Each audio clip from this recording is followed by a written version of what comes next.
You were never my wife. You were my cover story. Ethan Caldwell spat the words across the courtroom, slamming his fist on the table as his mistress smirked beside him, 25 years of marriage reduced to a sentence he threw away like garbage. Reporters gasped. Claire Caldwell said nothing. She simply folded her hands, lifted her chin, and let him finish humiliating himself, because in less than an hour, the judge would say one sentence that would strip Ethan of his company, his fortune, and every illusion he'd ever built his empire on. Before we continue, if stories about betrayal, justice, and women who rise after being underestimated speak to you, please hit subscribe and stay with me until the very end. And in the comments, tell me what city you're watching from tonight. I read every single one, and I want to see just how far this story travels. Now let's begin. The marble floor of the Manhattan Supreme Court had never felt colder than it did that morning. Reporters lined the hallway outside courtroom 4B, their cameras hungry, their questions sharp, because everyone in the city already knew the name Caldwell. Caldwell Global Holdings, billions in real estate, billions in technology, a financial empire that touched half the skyline of New York. And at the center of it, walking in like a king returning to his throne, was Ethan Caldwell. He wore a charcoal suit that had been tailored in Milan. His shoes clicked against the floor with the confidence of a man who had never once in 52 years believed he could lose. Beside him, Vanessa Laurent moved like she belonged on a runway. Instead of a courtroom 26 years old, dressed in cream silk, her diamond earrings catching the fluorescent light every time she turned her head to smile at the cameras. "Relax," Ethan murmured to her as they approached the doors. "This will be over in 20 minutes. My lawyers already know what the judge wants to hear." Vanessa squeezed his arm. "And after, are we still doing dinner at Le Bernardin?" "After," Ethan said. And there was something almost bored in his voice, like the entire proceeding was an inconvenience standing between him and the rest of his life. "We celebrate." He didn't lower his voice enough. 2 reporters heard him. One of them wrote it down. Inside the courtroom was already filling. Ethan's legal team occupied the entire right side of the room, 6 attorneys' folders stacked like fortress walls, every one of them billing more per hour than most people made in a week. Their leader, a sharp-jawed man named Gregory Vance, stood when Ethan entered, nodding once, the nod of a general confirming the battlefield was secure. On the left side of the room sat a single woman. Claire Caldwell was 50 years old. She wore a simple navy dress, no jewelry, except her wedding ring, which strangely everyone would later note she still wore. Her hair was pulled back, her hands folded in her lap, and her face showed nothing. Not anger, not sadness, not fear. Beside her sat one attorney, a woman named Rebecca Morgan, younger than Vance's entire team, combined with a single leather folder resting on the table in front of her. Ethan glanced at his wife as he passed her table and let out a small laugh under his breath. "One lawyer," he said to Vance, not bothering to whisper this time. "She brought one lawyer to fight 6 of mine." Vanessa laughed too, covering her mouth with her manicured hand. Claire did not react. She simply watched them walk to their table, her eyes calm, almost patient, the way a person watches weather they already know is about to change. "All rise." The bailiff's voice cracked through the room, and Judge William Harrington entered, black robes sweeping behind him, glasses perched low on his nose.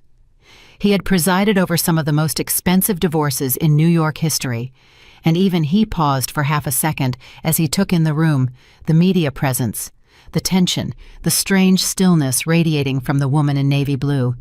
"Be seated," he said. The room dropped into silence. "This is the matter of Caldwell versus Caldwell," Judge Harrington began, glancing down at the file. "Petition for dissolution of marriage filed by Ethan Caldwell, along with a request for asset division under the terms of a prenuptial agreement executed 25 years ago." He looked up. "Mr. Vance, you may proceed." Gregory Vance rose, buttoning his jacket with the smooth confidence of a man who had already won 1,000 cases like this one. "Thank you, Your Honor." He turned slightly toward the gallery as if performing for an audience, which in a way he was. "My client, Mr. Ethan Caldwell, built Caldwell Global Holdings from nothing. He founded the company at the age of 27 with a single office and $11,000 in savings. Over 25 years through his vision, his labor, and his relentless drive, he transformed that company into a billion-dollar empire, spanning real estate technology and finance. He paused, letting the words settle. Mrs. Caldwell, Vance continued, gesturing toward Claire without looking at her, did not work at the company. She did not hold a position on the board. She did not contribute capital, labor, or expertise to its growth. She was for the entirety of the marriage a homemaker. And while we recognize the value of that role, Your Honor, the law is clear. The prenuptial agreement signed by both parties explicitly protects Mr. Caldwell's business assets from division in the event of divorce. He slid a folder toward the judge's bench. We are asking the court to honor that agreement. Mr. Caldwell retains full ownership of Caldwell Global Holdings, its subsidiaries, and all related assets.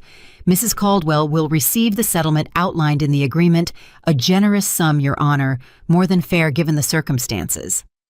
Ethan sat back in his chair, arms crossed, the corner of his mouth twitching upward.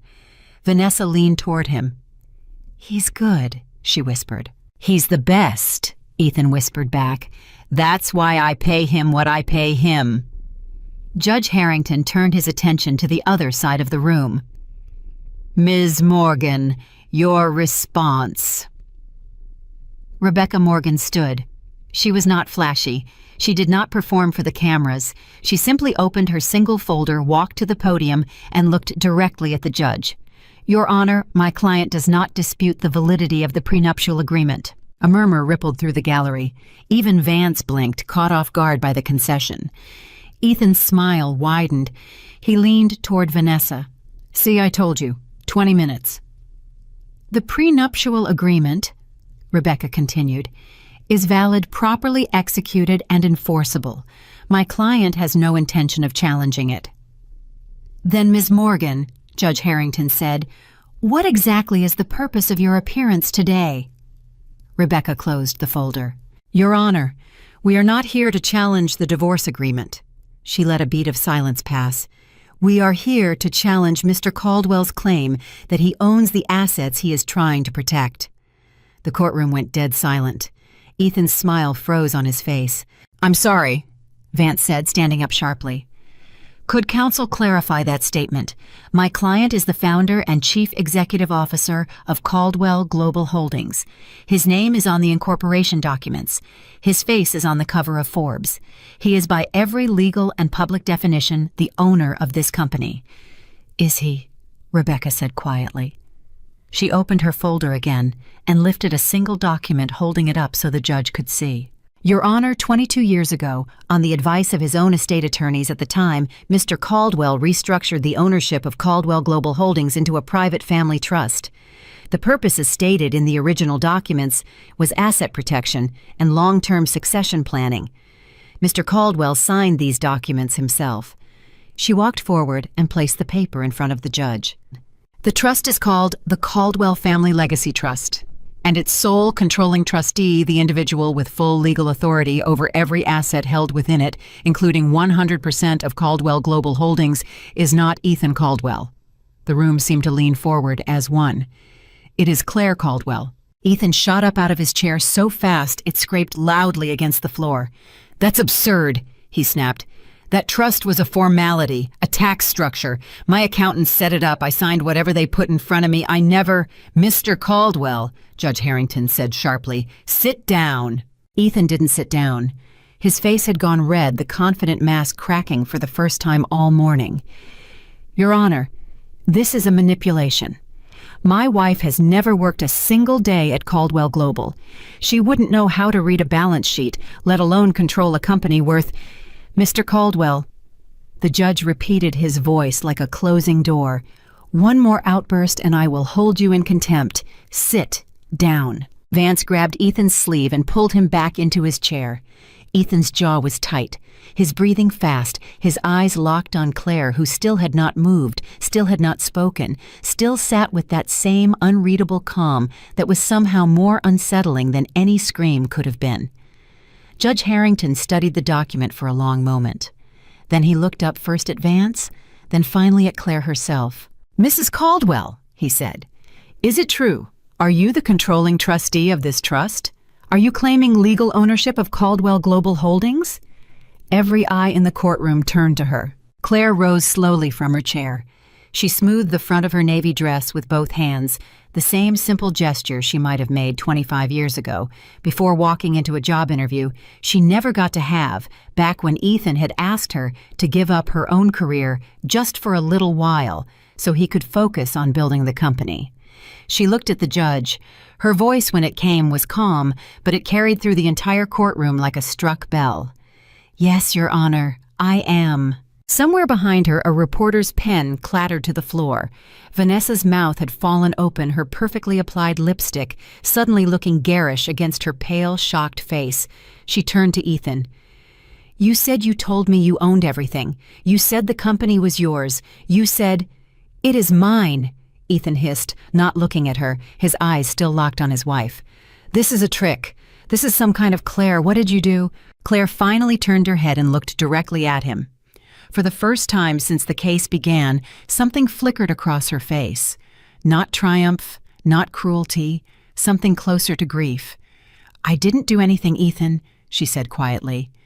"I simply never told you what you signed." The judge held up a hand for silence, though the room barely needed the instruction. Everyone was too stunned to make a sound. "This is a significant claim," Judge Harrington said slowly. "Ms. Morgan, I assume you have documentation to substantiate it beyond this single trust agreement." "We do, Your Honor." Rebecca reached into her folder and produced a second stack of papers, this one considerably thicker.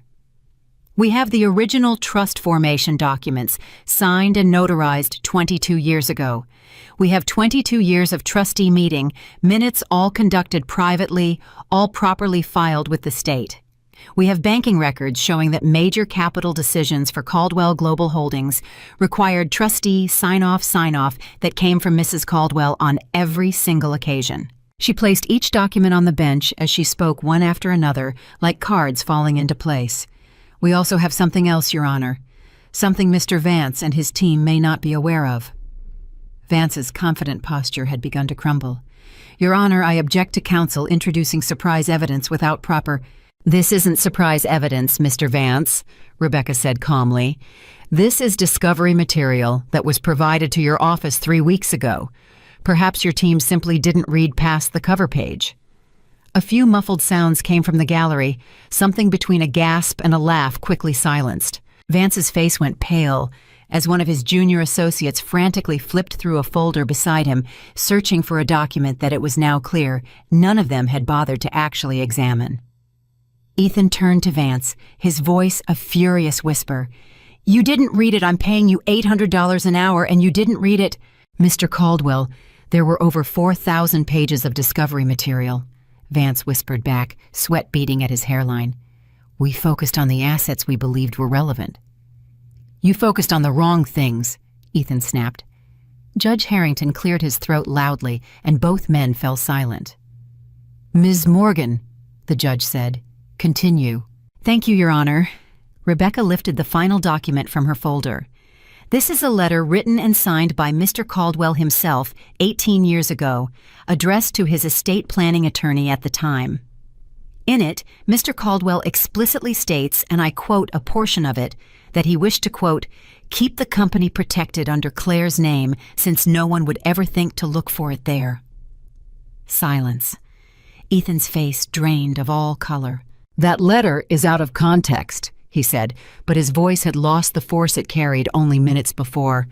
That was about tax protection, that's all. That doesn't mean—" "It means, Mr. Caldwell," the judge said slowly, "that at some point during your marriage you made a deliberate decision to place legal control of your company in your wife's name, and you did so by your own written words because you believed no one would suspect her." He looked over his glasses. "Would you like to explain to this court why you believe that?" Ethan said nothing. Because the answer, the real answer, was one he could never say out loud in front of the cameras, in front of the reporters, in front of the woman he had married, and the woman he had betrayed her for. The answer was that he had never once in 25 years seen Claire as someone capable of anything beyond supporting him. He had used her name as a hiding place precisely because he believed she would never look inside the walls he built around her. He had been wrong, Judge Harrington set the letter down and looked at Claire for a long moment. "Mrs. Caldwell," he said, "I want to understand something. If you have held controlling authority over this company for 22 years, why are we only learning about it today? Why did you never assert this authority before now?" Claire was quiet for a moment. When she spoke, her voice had softened, though it lost none of its steadiness. "Because I didn't marry Ethan Caldwell for control of a company, Your Honor. I married him because I loved him, and for 22 years I held that authority quietly, hoping I would never need to use it. I let him believe he was the sole architect of everything he built because his pride mattered to him more than almost anything else in this world, and I loved him enough to protect that pride even when I probably shouldn't have." She glanced just briefly at Ethan. "I signed off on his decisions. I supported his expansions. I quietly corrected his mistakes before they became public disasters more than once, Your Honor. Though he never knew it was me who fixed them. I did all of this because I believed somewhere underneath the ambition and the ego, there was still a good man, a man worth protecting." Her voice caught just slightly for the first time all morning. "But 3 years ago, Ethan began an affair with Ms. Laurent. I knew. I said nothing because I hoped it would end the way his other lapses had ended. But it didn't end. It grew. He began moving money, company money, to fund a life with her. A penthouse, cars, jewelry, vacations. All of it paid for using capital that legally belonged to a trust I controlled." She turned to face Ethan fully now. "And when he filed for divorce, believing a prenuptial agreement would let him walk away with everything and leave me with almost nothing, I realized that the man I had protected for 2 decades no longer existed. So today I stopped protecting him." The room was utterly silent. Vanessa had begun quietly crying, mascara streaking down her cheeks, her earlier confidence completely gone.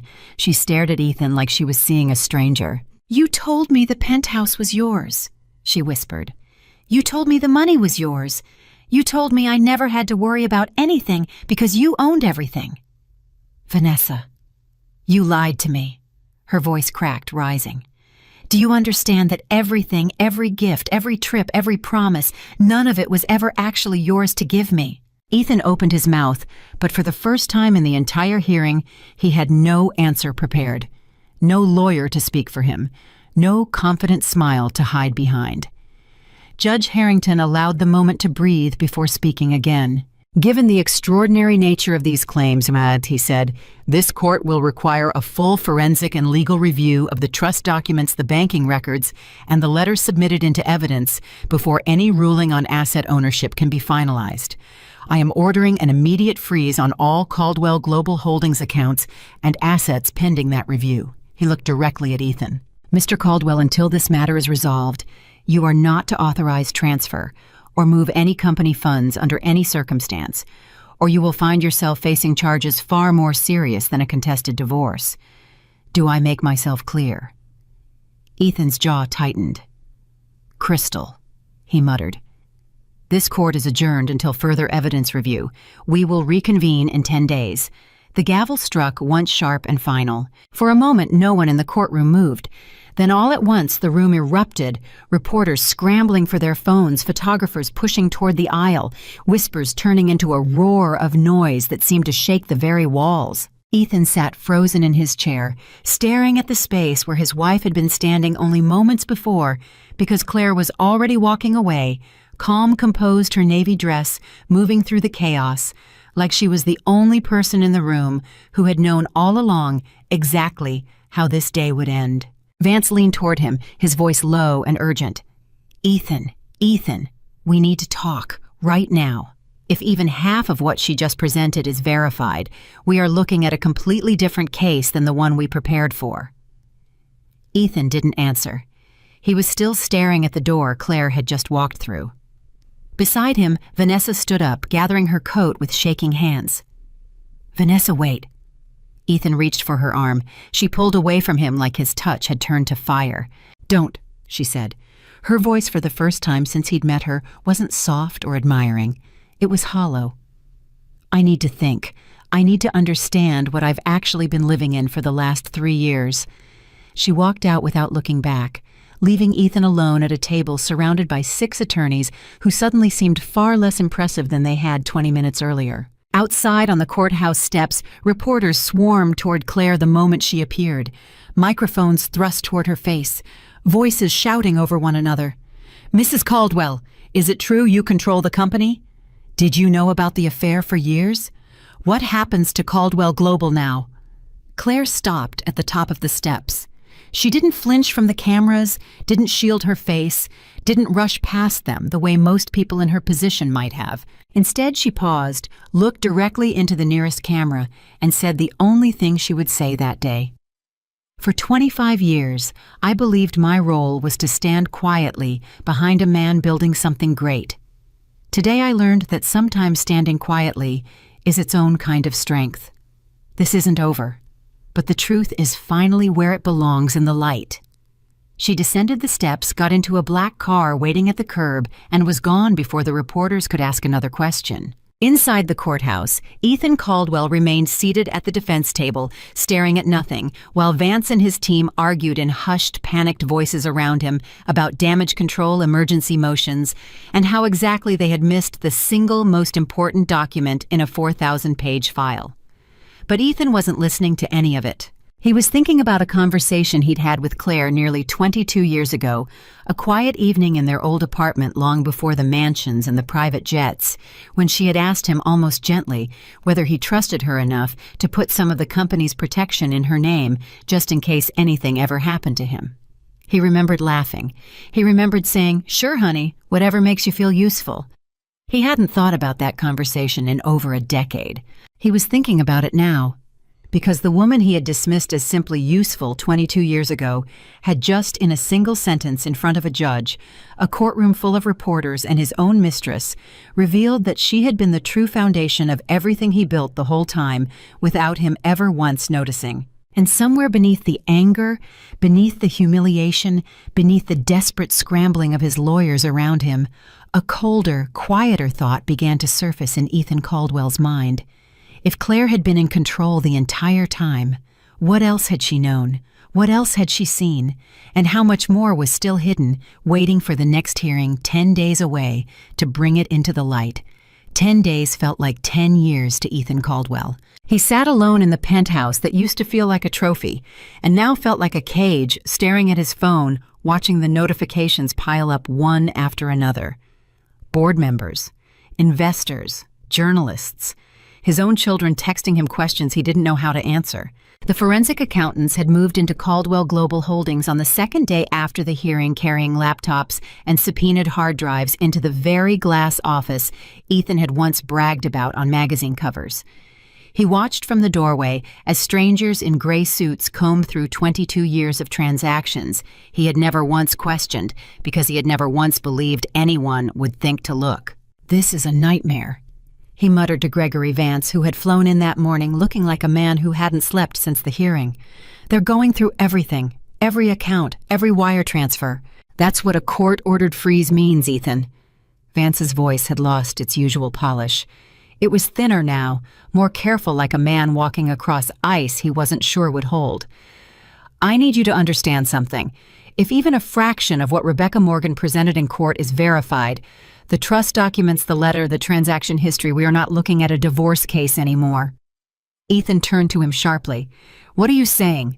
"I'm saying that using company funds, trust-controlled funds, to finance a relationship outside your marriage without the trustee's authorization could be classified as embezzlement." Vance said the word carefully, like it might explode in his mouth. "Depending on how the forensic review comes back, we could be talking about a civil matter, or we could be talking about something the district attorney gets involved in." The color drained from Ethan's face. "You're telling me I could go to prison for paying for my girlfriend's apartment?" "I'm telling you that it was never your money to spend," Vance said quietly. "That's the entire problem." Ethan sank into the leather chair by the window, the city stretching out below him, the same skyline he had once looked at and felt like a king surveying his kingdom. Now it just looked like a wall of glass and steel he no longer understood. "Get me everything on that trust," he said. "Every signature page, every amendment. I want to know exactly what I signed 22 years ago because clearly I had no idea." "I already requested copies from the court," Vance said. "They're sealed pending the review. We won't have access until the hearing resumes." Ethan's hands curled into fists on the armrests. So I'm just supposed to sit here, waiting, while my own wife dismantles everything I built. With respect, Ethan, Vance said, choosing his words with visible care, she's not dismantling anything. She's revealing what was already true. You built the empire on a foundation you gave to her. That's not sabotage. That's 22 years of paperwork you never bothered to read. Ethan said nothing. There was nothing to say to that, and some small, buried part of him, a part he hadn't heard from in a very long time, knew Vance was right. 3 miles away, in a modest brownstone that Claire had quietly purchased under a shell company 11 years earlier, entirely apart from the marital estate, Claire Caldwell sat at a kitchen table with Rebecca Morgan and a laptop open between them, reviewing the exact same forensic findings that were tearing Ethan apart. They found the Cayman accounts, Rebecca said, turning the laptop so Claire could see the spreadsheet. 4 of them. All opened within the last 3 years, all funded through a shell entity Ethan created called Meridian Property Advisors. Claire studied the numbers without visible reaction. How much? $14 million across the 4 accounts. And that's not counting the penthouse Ms. Laurent is currently living in, which was purchased outright $9.2 million through the same shell entity. Claire exhaled slowly, but her hands stayed perfectly still on the table. 25 years of practice had taught her how to hold her composure, even when something inside her wanted to shake. He told me years ago that he'd never touch trust assets without my sign-off, she said quietly. He promised me that, back when I first explained to him what he'd signed. Did you believe him? Claire looked up. I wanted to. That's different from believing him. Rebecca hesitated before continuing. Claire, I have to ask you something, and I need you to think carefully before you answer, because it changes our strategy going forward. Did you know about the Cayman accounts before today? No. Claire's answer came immediately firmly. I knew about the affair. I suspected money was moving somewhere it shouldn't. But I didn't know the scale of it. $14 million, Rebecca. That's not a lapse. That's a pattern. It's more than a pattern, Rebecca said. It's a paper trail that leads directly to criminal exposure.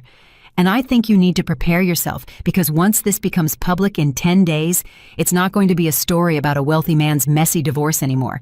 It's going to be a story about a company on the edge of a federal investigation. Claire's jaw tightened almost imperceptibly. The employees... What? 12,000 people work for Caldwell Global Holdings, Claire said. 12,000 families depending on paychecks, on pensions, on stock that's about to become a lot less stable the moment this news breaks. Ethan didn't just risk his own future, Rebecca. He risked all of theirs. And he did it for a penthouse and a woman half his age. For the first time since the hearing, something sharp cracked through Claire's calm exterior. Not tears, not rage, but something colder and more dangerous. Resolve. I need you to draft an emergency stabilization plan, Claire said. The moment the trust is confirmed as mine, I want a transition plan ready to present to the board. Leadership continuity.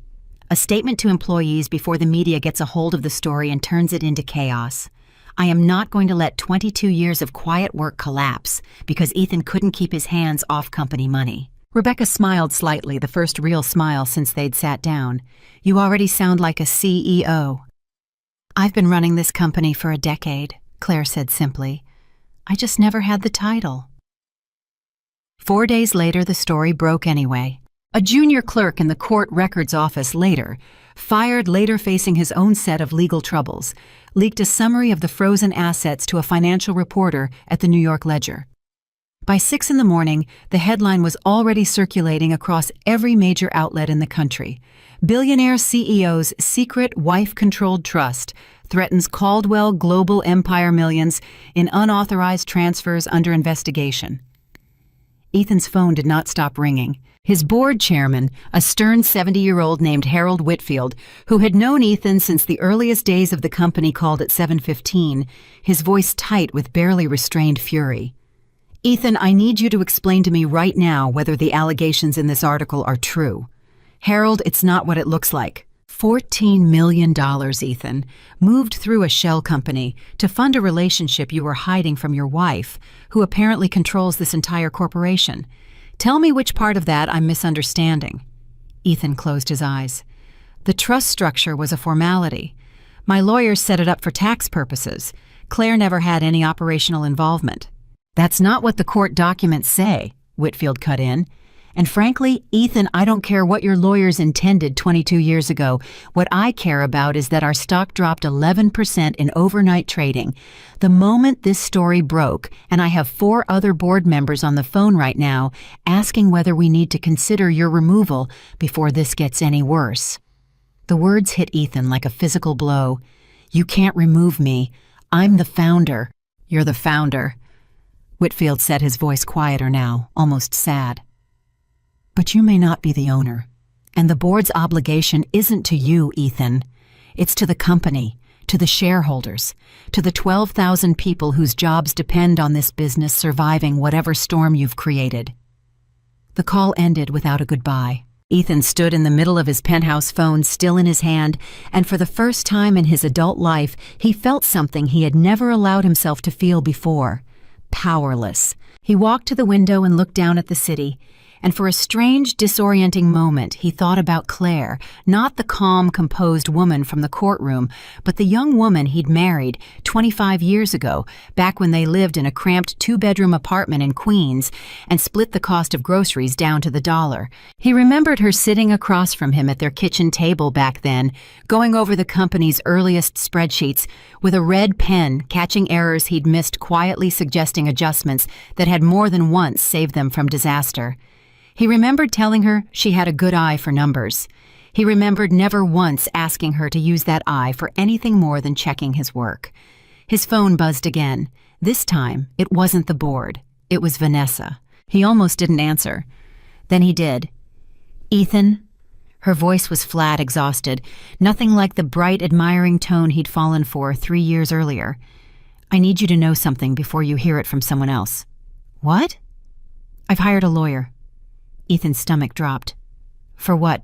Because apparently, Vanessa said, and he could hear her voice, shaking now, fighting to stay controlled, the $9 million apartment I've been living in for the past year isn't legally mine, isn't legally yours, and might actually be considered stolen company property.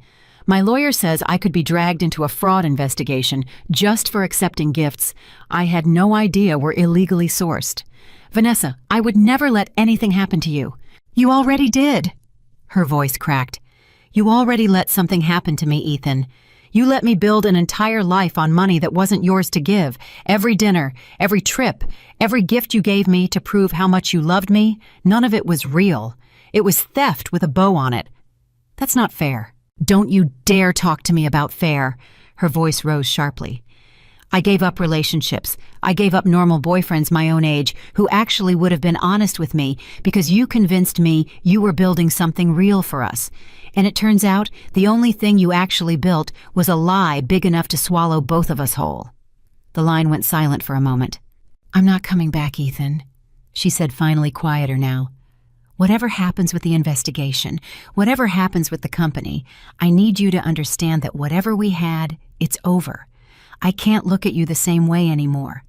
I don't think I ever really knew you at all. The call ended. Ethan stood there for a long time, phone in his hand, the city lights blurring slightly through eyes he refused to let actually cry. Across town, Claire was in the middle of her own storm, but hers was one she'd spent years quietly preparing to weather. She sat in the boardroom of Caldwell Global Holdings for the first time in her life, not as a wife invited to a company gala, but as a legally confirmed trustee exercising emergency authority during a leadership crisis. 12 board members sat around the long mahogany table, most of them men who had spent decades assuming she was simply Ethan's wife, the woman who hosted the holiday parties, who smiled politely at shareholder dinners, who never once in their memory spoke about the business itself. Harold Whitfield sat at the head of the table, studying her with an expression that mixed skepticism and something close to curiosity. Mrs. Caldwell, he began, the board has reviewed the emergency trustee documentation submitted by your counsel. It appears to be in order, but I think everyone in this room deserves an honest answer to a simple question. Why should we trust you to lead this company through a crisis of this magnitude when you have no formal executive experience? Claire folded her hands on the table. Mr. Whitfield, I'd like to ask you something first, if that's all right. He raised an eyebrow. Go ahead. In 2014, when Caldwell Global nearly lost the Simmons Tower development due to a miscalculated debt-to-equity ratio in the financing structure, do you remember who caught the error 3 days before the deal would have collapsed? Whitfield frowned, thinking. Ethan caught it. I remember him presenting the correction to the board personally. Ethan presented it, Claire said calmly. I found it. I sat at our kitchen table at 11 o'clock at night going through the projections he'd brought home to review because he was too exhausted to catch it himself. I found the miscalculation, corrected it, and handed it to him the next morning. He presented it as his own discovery because that's what made sense at the time. I had no title, no position, no reason to be in that boardroom. She let that settle before continuing. In 2019, when the Baltimore acquisition nearly fell through because of a due diligence oversight in the environmental assessment, that catch was mine as well. In 2021, when the company's largest institutional investor threatened to pull out over concerns about long-term debt exposure, the restructuring plan that convinced them to stay the plan Ethan presented in this very room, I wrote every page of it. A stunned silence spread across the table. I am not asking this board to trust me because I have a title, Mr. Whitfield, Claire continued. I am asking this board to trust me because for over a decade I have been quietly doing the work that kept this company standing without credit, without compensation, and without complaint. The only difference today is that I am no longer willing to stand in the shadows while my husband takes credit for my judgment and steals from the very structure I protected. Nobody spoke for a long moment. Then one of the older board members, a soft-spoken woman named Diane Ferris, who had sat quietly through the entire exchange, finally leaned forward. Mrs. Caldwell, she said, if what you're saying is true, and frankly given everything we've seen in the last 4 days, I have no reason to doubt it, then this board owes you an apology we should have offered years ago. Claire's composure wavered just slightly at those words. It was the first time in 22 years anyone in that room had acknowledged her at all. Thank you, she said quietly, but I don't need an apology. I need a vote of confidence so I can stabilize this company before it collapses under the weight of my husband's mistakes. Whitfield studied her for a long moment, then looked around the table. All in favor of granting emergency executive authority to Claire Caldwell pending final resolution of the ownership matter. One by one, hands rose around the table. All 12. For the first time in her entire adult life, Claire Caldwell held officially and undeniably the full authority she had exercised quietly for over a decade. But even as the board applauded softly, even as Whitfield extended his hand in a gesture of respect, he had never once offered her before. Claire's mind was already moving toward the next threat, because stabilizing the company was only the beginning. The forensic review was still ongoing, and buried somewhere in 22 years of transactions, Rebecca had warned her there might be discoveries far worse than a penthouse and a set of Cayman accounts. She was right. 2 days before the hearing was set to resume, Rebecca called Claire late at night, her voice tight with an urgency Claire had never heard from her before. Claire, I need you to sit down. I'm sitting. The forensic team found something in the historical records, something that goes back further than the affair, further than the Cayman accounts. Rebecca paused, choosing her words carefully. 8 years ago, there was a transaction, a large one. $63 million moved out of the company through a series of shell entities and into a private account that was never disclosed to the trust, never disclosed to the board, and never disclosed to you. Claire felt something cold settle in her chest. 8 years ago, that's before Vanessa. That's before any of this started. Exactly, Rebecca said, which means Ethan wasn't just stealing to fund an affair, Claire. He's been doing this for nearly a decade, and I think you need to prepare yourself because when this comes out in court, it's not going to look like a man who made one terrible mistake. She let the silence stretch before finishing the thought. It's going to look like a pattern that started long before he ever met Vanessa Laurent, which means Claire, somewhere in those 8 years, there may be another secret, one that has nothing to do with money at all. Claire sat very still in the dark kitchen of the brownstone, the phone pressed to her ear, and felt the ground she had so carefully rebuilt over the last 10 days begin once again to shift beneath her feet. What are you saying, Rebecca? Rebecca's voice, when it came, was quiet, careful. I'm saying the $63 million wasn't spent on real estate or jewelry or vacations. It was wired directly to a private trust account in Zurich. And the beneficiary listed on that account, Claire..." She hesitated. "The beneficiary isn't Ethan."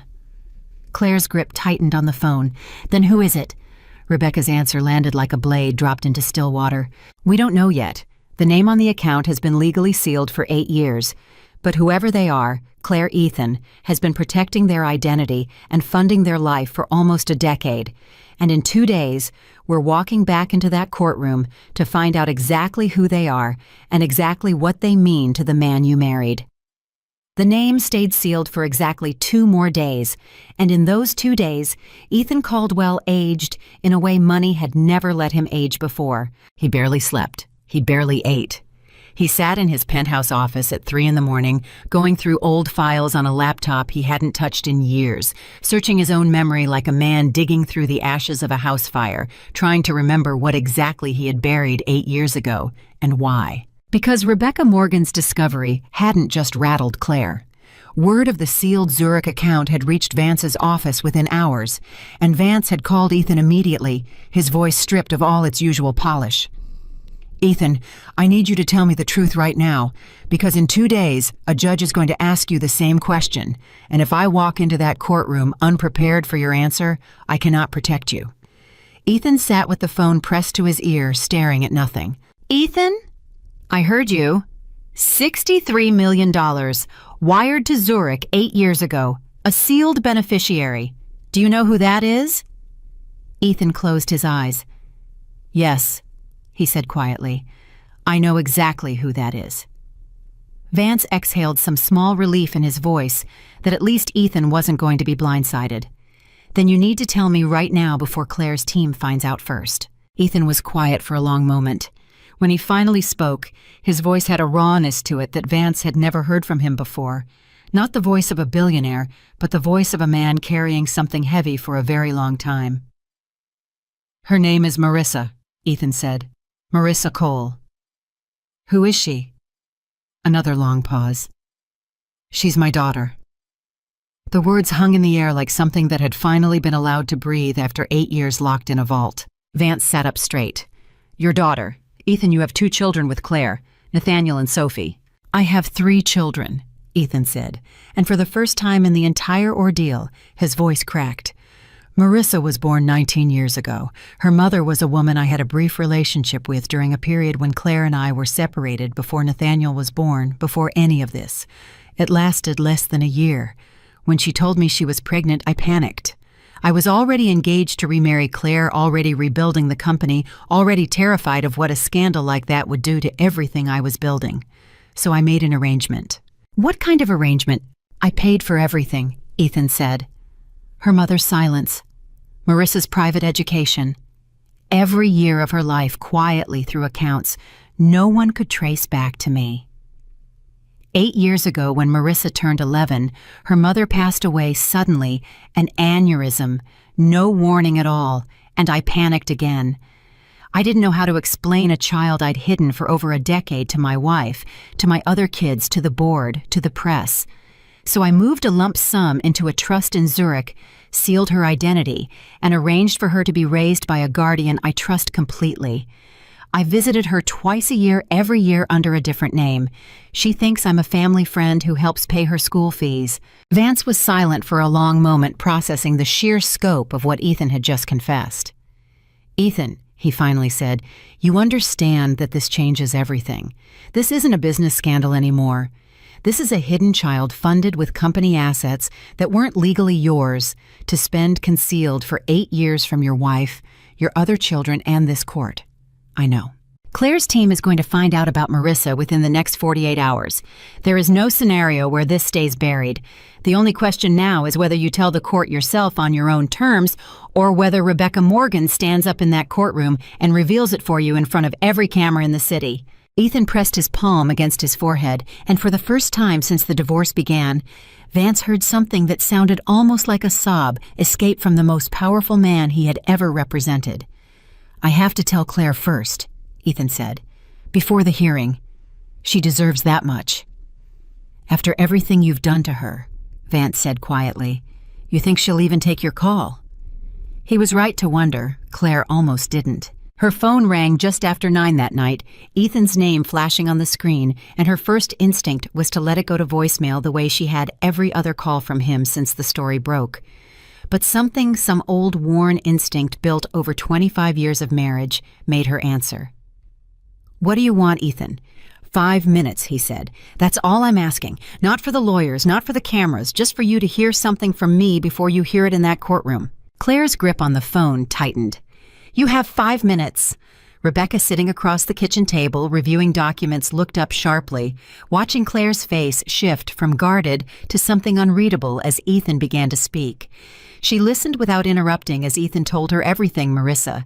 The affair before Nathaniel was born, the 8 years of secrecy, the $63 million he had quietly diverted to protect a truth he'd been too much of a coward to say out loud. When he finally finished, the kitchen was silent for a long, long time. "Claire, are you a daughter?" Claire's voice was barely above a whisper. "You have a 19-year-old daughter. You've known about her for her entire life, and in 25 years of marriage and 22 years of me protecting a trust I thought was safeguarding our family, you never once told me. I was afraid. Afraid of what?" Claire's composure, held so carefully for 10 straight days, finally began to fracture. "Afraid that I'd leave you. Afraid I'd take the children. Afraid the board would find out you'd been unfaithful before we even fully reconciled, Ethan. I have spent a decade quietly cleaning up your mistakes, catching your errors, protecting your image, and the entire time you were hiding a human being from me. A child, Ethan, not a bad business decision, a person." "I know," Ethan said, and his voice broke completely now. "I know, Claire. I've known it was wrong every single day for 19 years. I told myself I was protecting everyone, protecting you, protecting Nathaniel and Sophie, protecting Marissa from the scandal of being born into a mess. But the truth is, I was protecting myself. I was a coward, and I let a little girl grow up believing her own father was just a family friend who occasionally showed up with a check." Claire pressed her free hand against her mouth, and Rebecca watched quietly as tears finally slipped down the face of a woman who had not cried once through 10 days of public humiliation.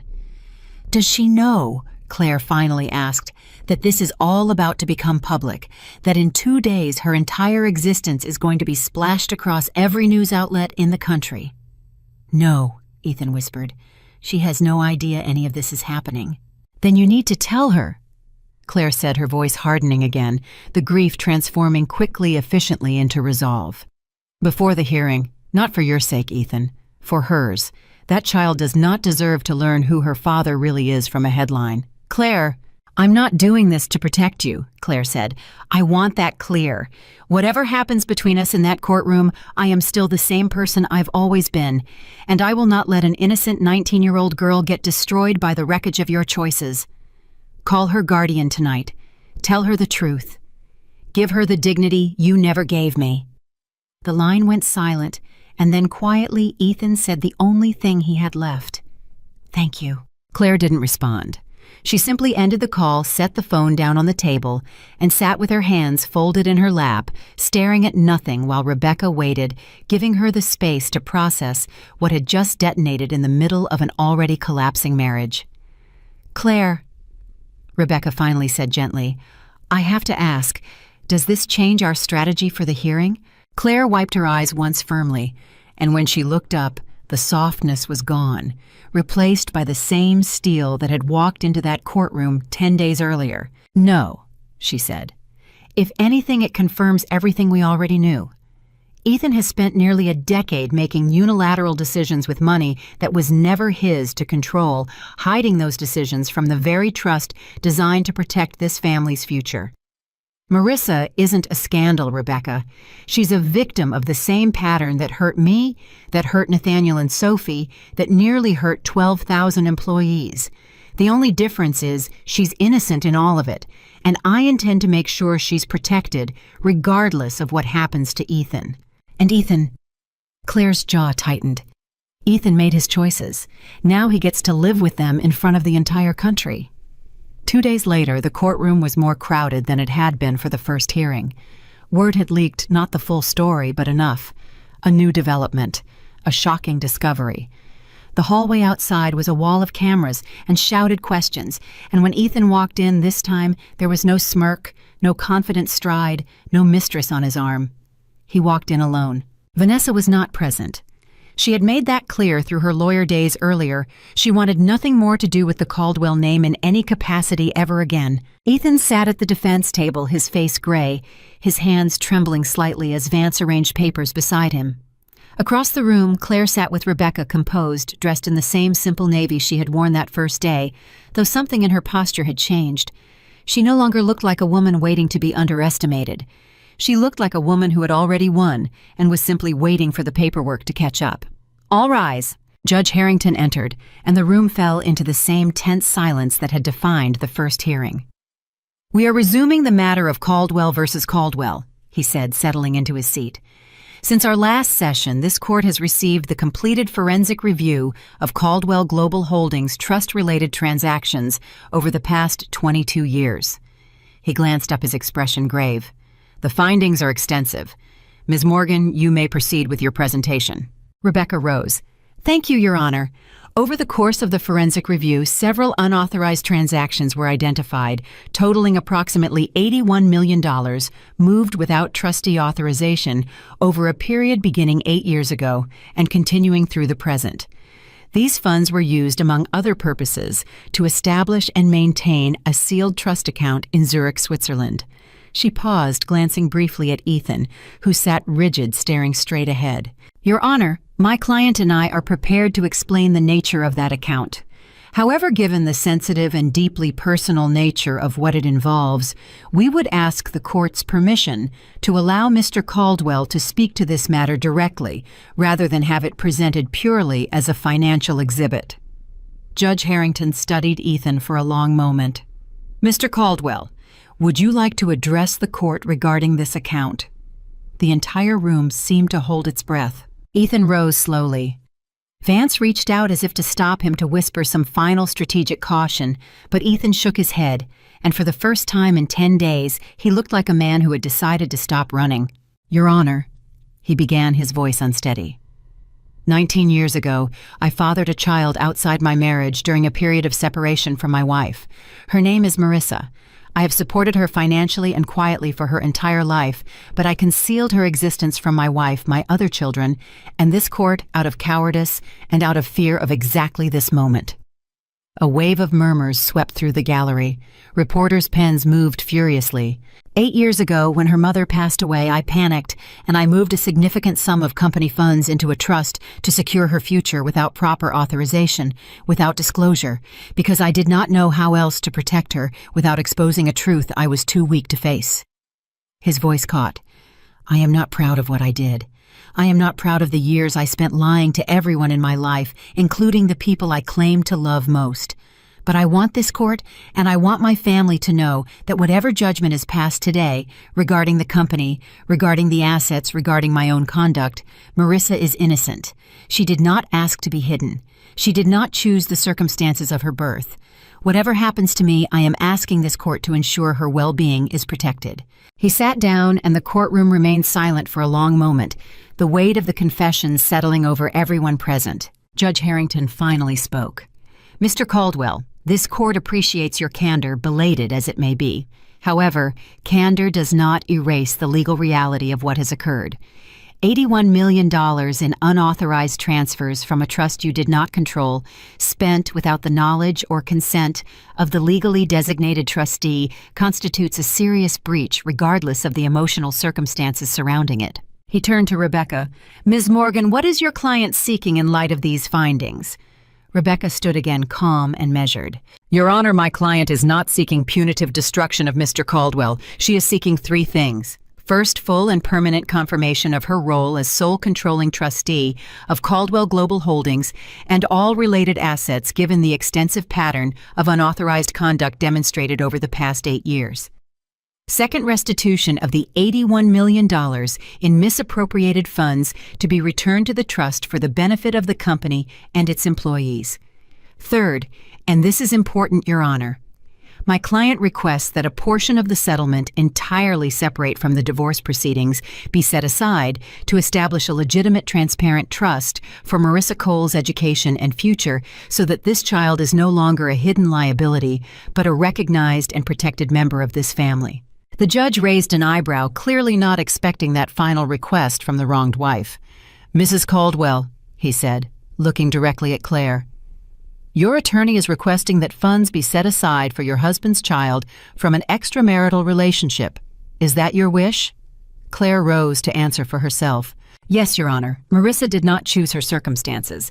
She's a 19-year-old girl who, as of 2 days ago, learned the truth about her own father in the middle of a media storm neither of us created for her. Whatever anger I carry toward my husband and Your Honor, there is a great deal of it I will not let an innocent child pay the price for his cowardice. She deserves stability, she deserves honesty, and frankly, she deserves far better than either of her parents gave her for the first 19 years of her life." A quiet murmur of something like admiration rippled through the gallery. Even Judge Harrington, a man who had seen every version of ugliness divorce could produce, seemed momentarily moved. "That is, a remarkably generous position, Mrs. Caldwell, given the circumstances." "I'm not being generous for Ethan's sake, Your Honor," Claire said evenly. "I'm doing it because somewhere in this mess, there's a young woman who never asked to be part of it. Someone has to make the right decision here. It might as well be me." Vance leaned toward Ethan and whispered something, and for the first time Ethan's eyes glistened with something that looked distinctly like shame, not at being caught, but at watching the woman he had betrayed repeatedly over years choose grace when she owed him none.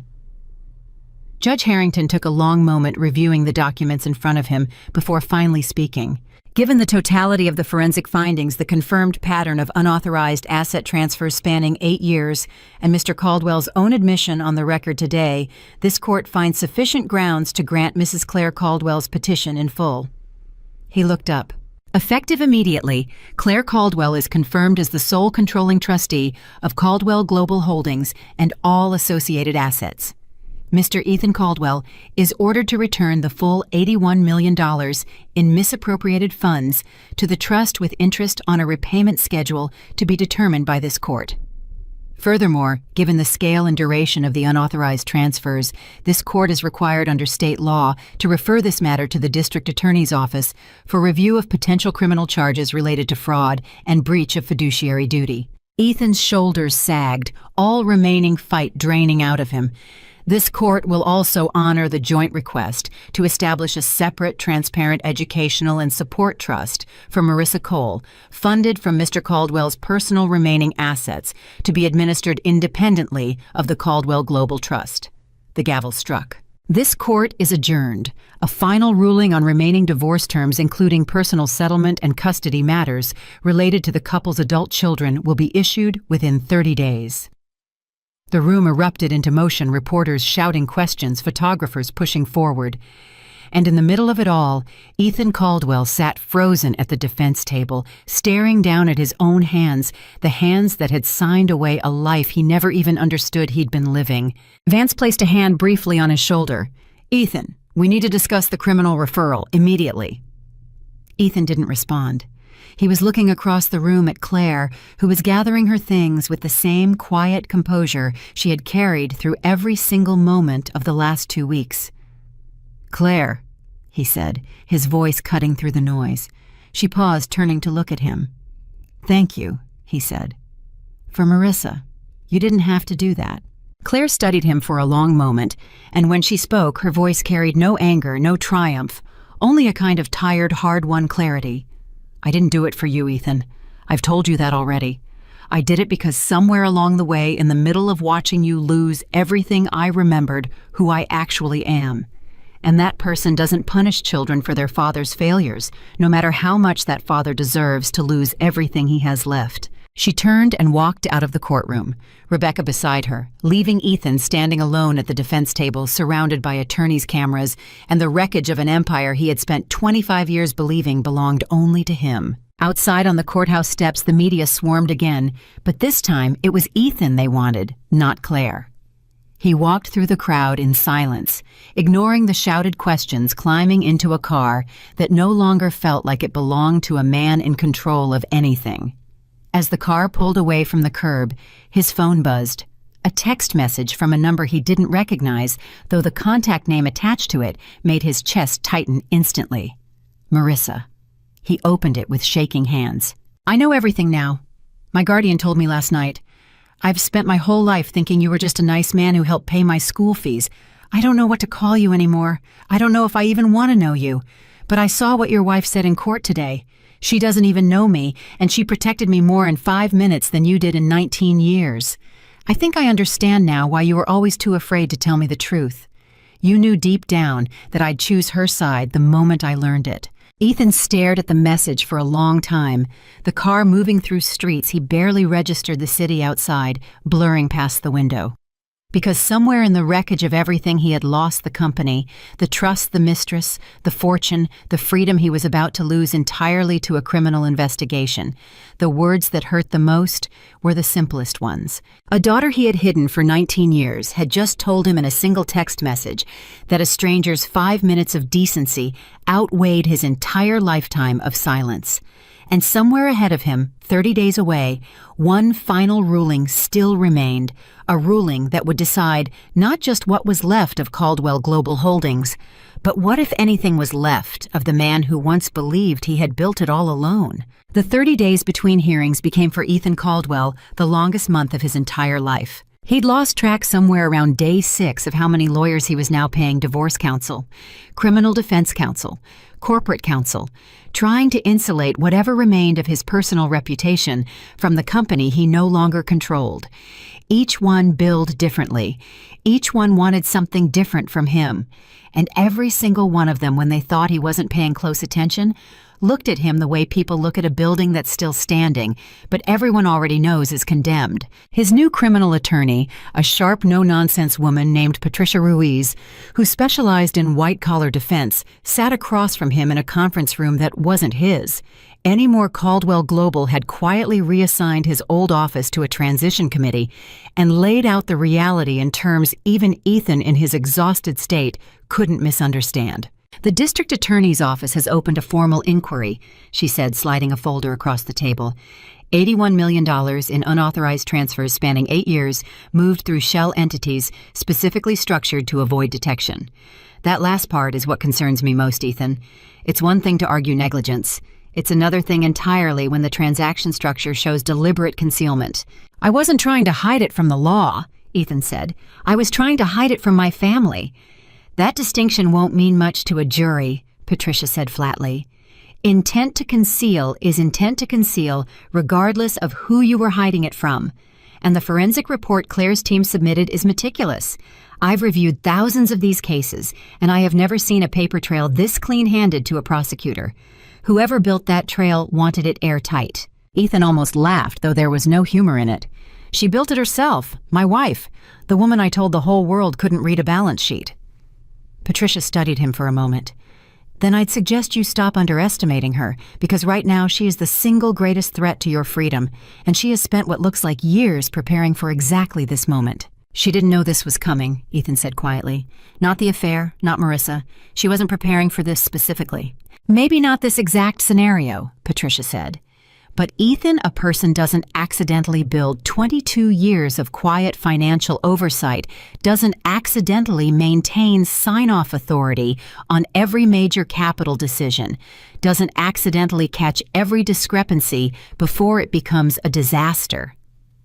Whether she knew it or not, your wife spent 2 decades preparing to protect this company from exactly the kind of man you turned out to be. The words landed harder than Ethan expected because some part of him, the part that used to lie awake next to Claire in their small Queens apartment, watching her mark up his spreadsheets with a red pen at midnight, already knew Patricia was right.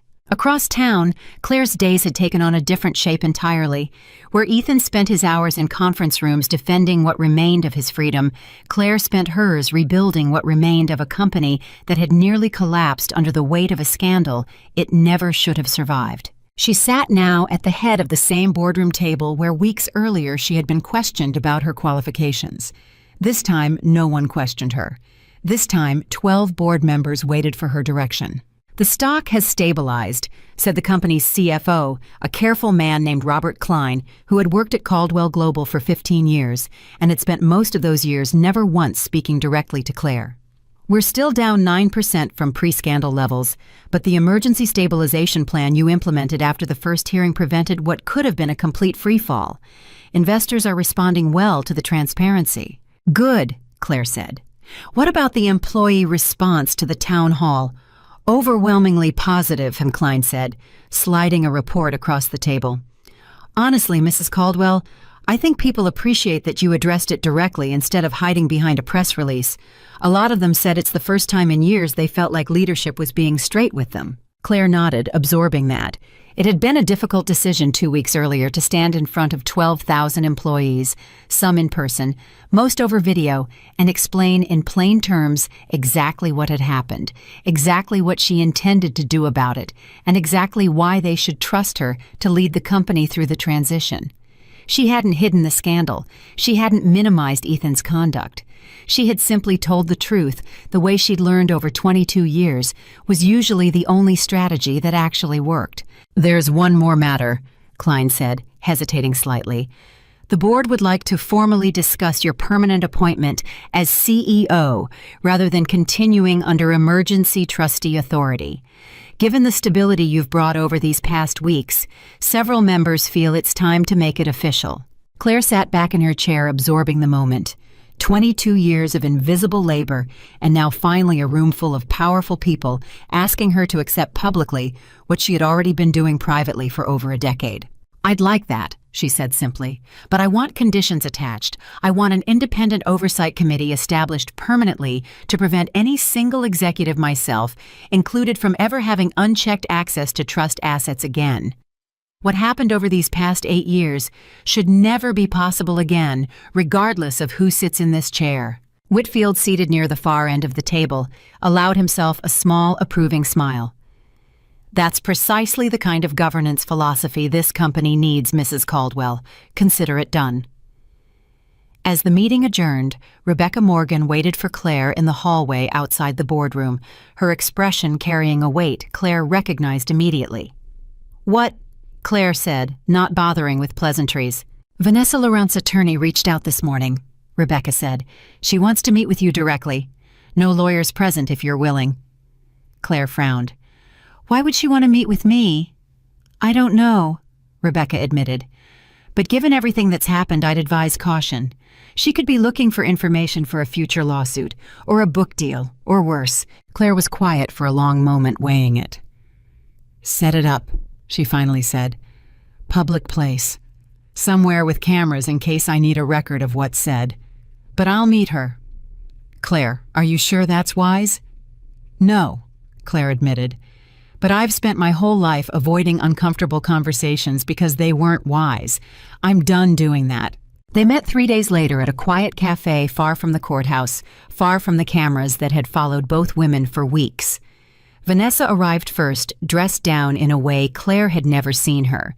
No designer labels, no jewelry, just a plain sweater and tired eyes that had clearly seen very little sleep. Claire sat across from her, saying nothing, waiting. Thank you for coming, Vanessa said finally.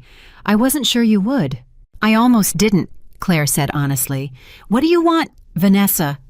Vanessa wrapped both hands around her coffee cup, staring into it rather than at Claire. I want to apologize.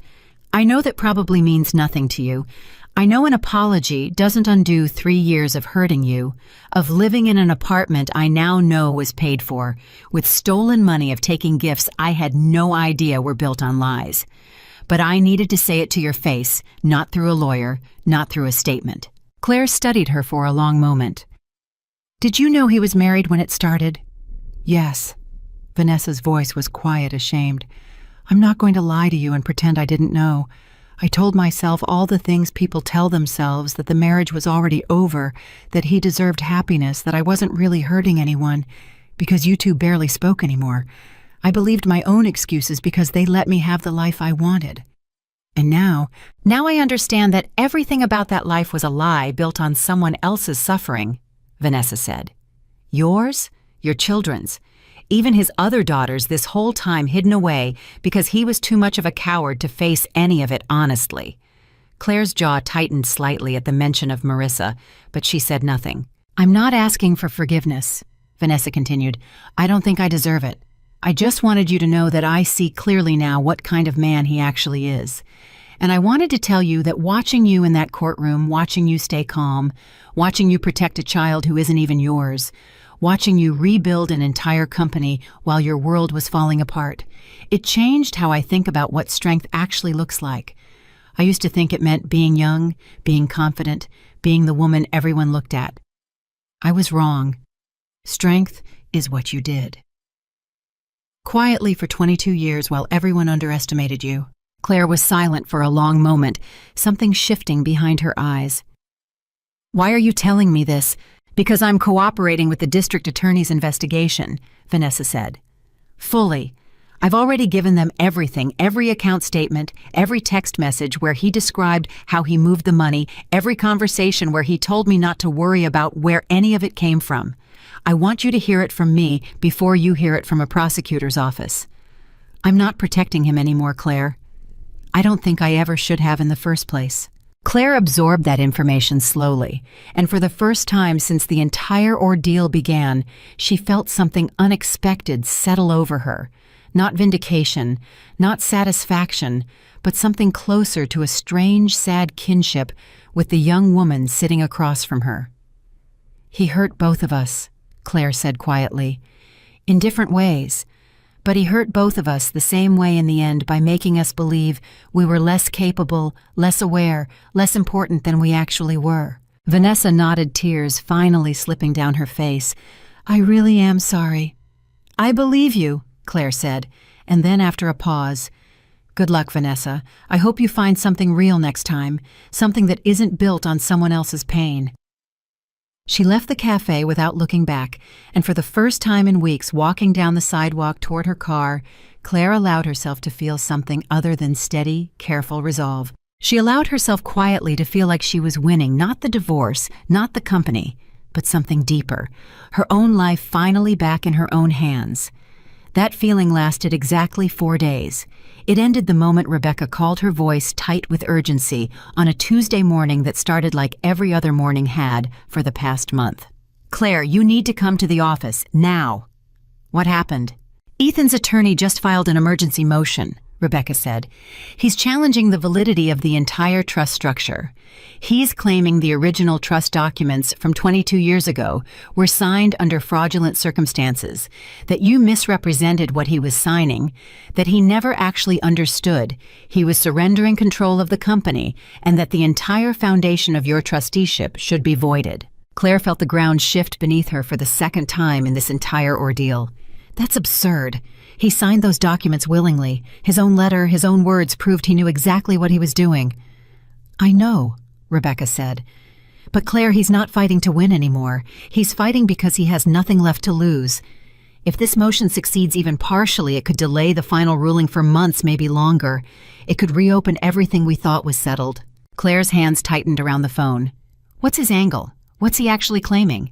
"He's brought in a new legal team," Rebecca said. "Vance withdrew from the case 3 days ago. I think he saw the writing on the wall with the criminal referral and didn't want his name attached to a losing battle much longer. Ethan's new attorney is a man named Julian Frost, aggressive, willing to get ugly. And he's found something, Claire, something in your own history he's planning to use." "What is it?" Rebecca hesitated, and that hesitation alone told Claire this was going to hurt. 22 years ago, when the trust was originally formed, there was a secondary signatory required for certain provisions, a witness attorney who oversaw the formation process to ensure everything was legally binding. That attorney's name was Daniel Voss. Claire's stomach dropped. Daniel Voss, Rebecca continued carefully, passed away 11 years ago. But before he died, according to records Frost's team uncovered, he wrote a private memo never filed publicly, found only recently in his firm's archived files, expressing concerns that Ethan, quote, "did not appear to fully grasp the scope of authority being transferred during the signing." Frost is planning to introduce this memo as evidence that the entire trust formation was at minimum ethically questionable and possibly legally void. Claire sat down slowly, the weight of it settling over her. Rebecca, I need you to tell me honestly. Did I ever misrepresent anything to Ethan when we formed that trust? No, Rebecca said firmly. The documents are airtight. Ethan signed with full legal representation present. But Claire, a sympathetic memo from a deceased attorney, combined with Ethan's public confession about hiding Marissa, combined with the emotional weight of everything the public has already seen. Frost doesn't need to win the legal argument outright. He just needs to create enough doubt to delay the final ruling to reopen the door to give Ethan leverage in settlement negotiations. He's trying to manufacture chaos, Claire said quietly, because chaos is the only weapon he has left. Exactly. Claire closed her eyes, exhaling slowly, feeling 22 years of careful, quiet work suddenly under threat from a memo written by a man who'd been dead for over a decade. When is the hearing? 6 days, Rebecca said. Judge Harrington granted expedited review given the company's ongoing instability. Then we have 6 days to prove that memo means nothing, Claire said, her voice hardening with resolve. Get me everything from the original formation, every witness present, every recorded conversation. If Ethan wants to fight dirty in the final round, Rebecca, then we're going to make sure the truth is so overwhelming that even a dead man's doubts can't shake it. The 6 days that followed were in some ways harder than everything that had come before, because this time Claire wasn't simply defending facts already established.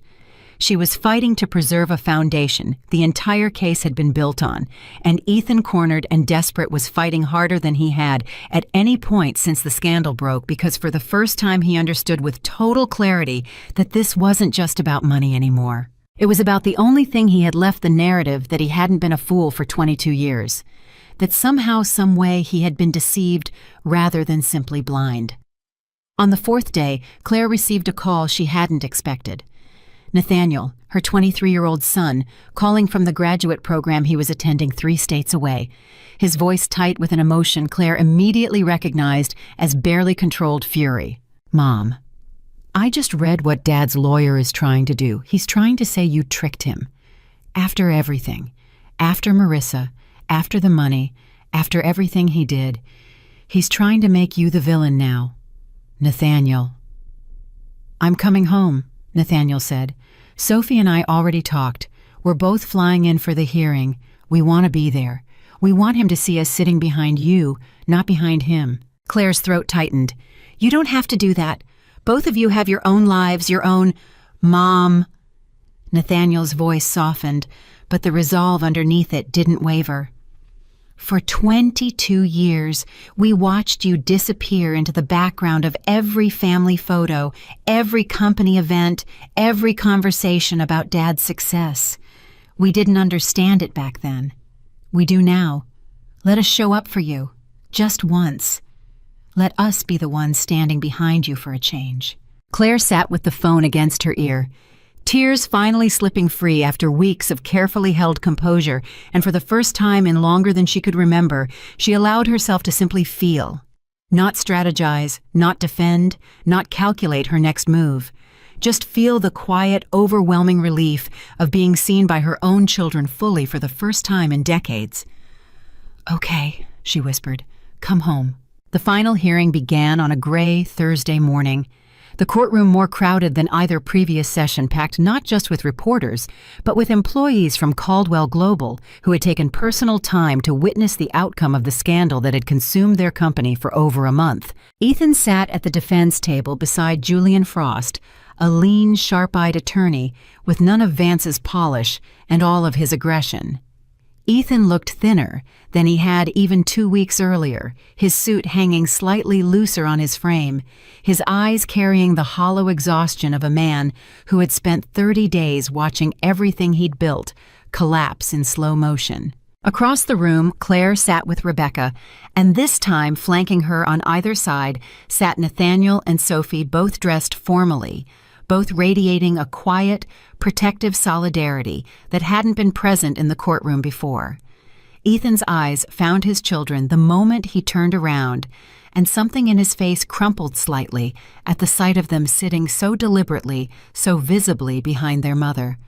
"All rise." Judge Harrington entered his expression, carrying the particular weariness of a man who had spent 30 days reviewing what had become one of the most complex cases of his career. "Be seated. This court is convened to address the emergency motion filed by Mr. Caldwell's counsel challenging the validity of the Caldwell Family Legacy Trust. Mr. Frost, you may proceed." Julian Frost rose, buttoning his jacket with practiced confidence. "Thank you, Your Honor. My client does not dispute that he signed the trust formation documents 22 years ago.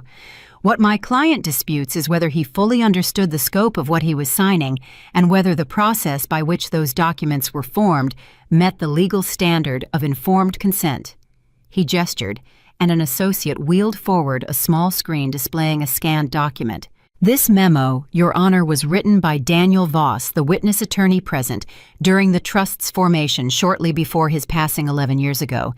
In it, Mr. Voss expressed private concern that Mr. Caldwell and I, quote, signed quickly distracted by other business matters without appearing to fully absorb the extent of control being transferred to his spouse." Frost let the words sit in the air. "Your Honor, if the very attorney overseeing this signing harbored doubts about my client's comprehension at the time, this court has a legal obligation to examine whether the entire trust structure was properly and knowingly established." Judge Harrington studied the document for a long moment before turning to Rebecca. "Ms. Morgan, your response." Rebecca rose entirely unshaken. "Your Honor, we'd like to call a witness." "Proceed." The plaintiff calls Margaret Ellison to the stand. A woman in her late 60s rose from the gallery and made her way to the witness stand, moving with the careful precision of someone who had spent a career in courtrooms. She was sworn in, and Rebecca approached. "Mrs. Ellison, can you state your former profession for the court?" "I was a paralegal at Voss and Hartley Legal Group for 28 years, Margaret said. "I worked directly under Daniel Voss for the majority of that time, including during the period the trust in question was formed." "Were you present during the signing of the Caldwell Family Legacy Trust 22 years ago?" "I was. I coordinated the entire signing process personally. Can you describe that process for the court?" Margaret nodded, her voice steady and clear. "The signing took place over the course of an entire afternoon, not a rushed meeting as Mr. Frost has implied. Mr. Voss walked Mr. Caldwell through every single provision of the trust page by page. I have vivid memory of this particular signing because it was unusually thorough. Mr. Voss made Mr. Caldwell initial each individual clause separately, which was not standard practice at our firm, precisely because he wanted to ensure there could be no future dispute about comprehension." Frost stood immediately. "Objection, Your Honor. This witness's memory of a single afternoon over 2 decades ago is hardly reliable testimony." "Overruled," Judge Harrington said. "The witness may continue." Rebecca nodded to Margaret. "Do you have any documentation supporting your recollection?" "I do." Margaret reached into a folder she'd brought with her. "I kept meticulous meeting notes throughout my career, standard practice at the firm. I located my original notes from that specific signing 3 days ago, after Mrs. Morgan's office reached out, asking whether any of Mr. Voss's staff might have relevant records." She held up a set of handwritten pages. "These notes document in real time Mr. Voss, explaining each provision of the trust to Mr. Caldwell and Mr. Caldwell's responses to each explanation. At one point, I noted specifically that Mr. Caldwell asked a clarifying question about what would happen if he and his wife ever divorced and whether the trust structure would still hold. Mr. Voss explained clearly that yes, the trust would remain intact regardless of marital status, because that was precisely its purpose, long-term protection of the company's assets, independent of any personal relationship changes." The courtroom went very still. Mr. Caldwell's exact response, which I recorded verbatim because I remember finding it notable at the time, Margaret continued, was, quote, "Good. That's exactly what I want. No matter what happens between us personally, I want to know the company's protected." Ethan's face had gone pale, his eyes fixed on the witness stand. "He understood?" Margaret said simply. "He understood completely. And regarding the memo Mr. Frost referenced, written by Mr. Voss years later, I worked alongside Daniel Voss for over a decade after that signing, Your Honor. And I can tell you that he was a meticulous, sometimes overly cautious man who documented private doubts about nearly every major client he ever represented. It was simply his nature to second-guess even airtight work. That memo reflects his personality, not any actual deficiency in that day's proceedings. Frost attempted a follow-up, but Margaret's calm, detailed contemporaneous notes had done more damage to his argument than any cross-examination could undo. Judge Harrington reviewed the handwritten pages for several long minutes, the courtroom holding its breath in the silence. Finally, he looked up. This court finds the testimony and documentation presented by Mrs. Ellison to be compelling and directly contradictory to the claims raised in the emergency motion.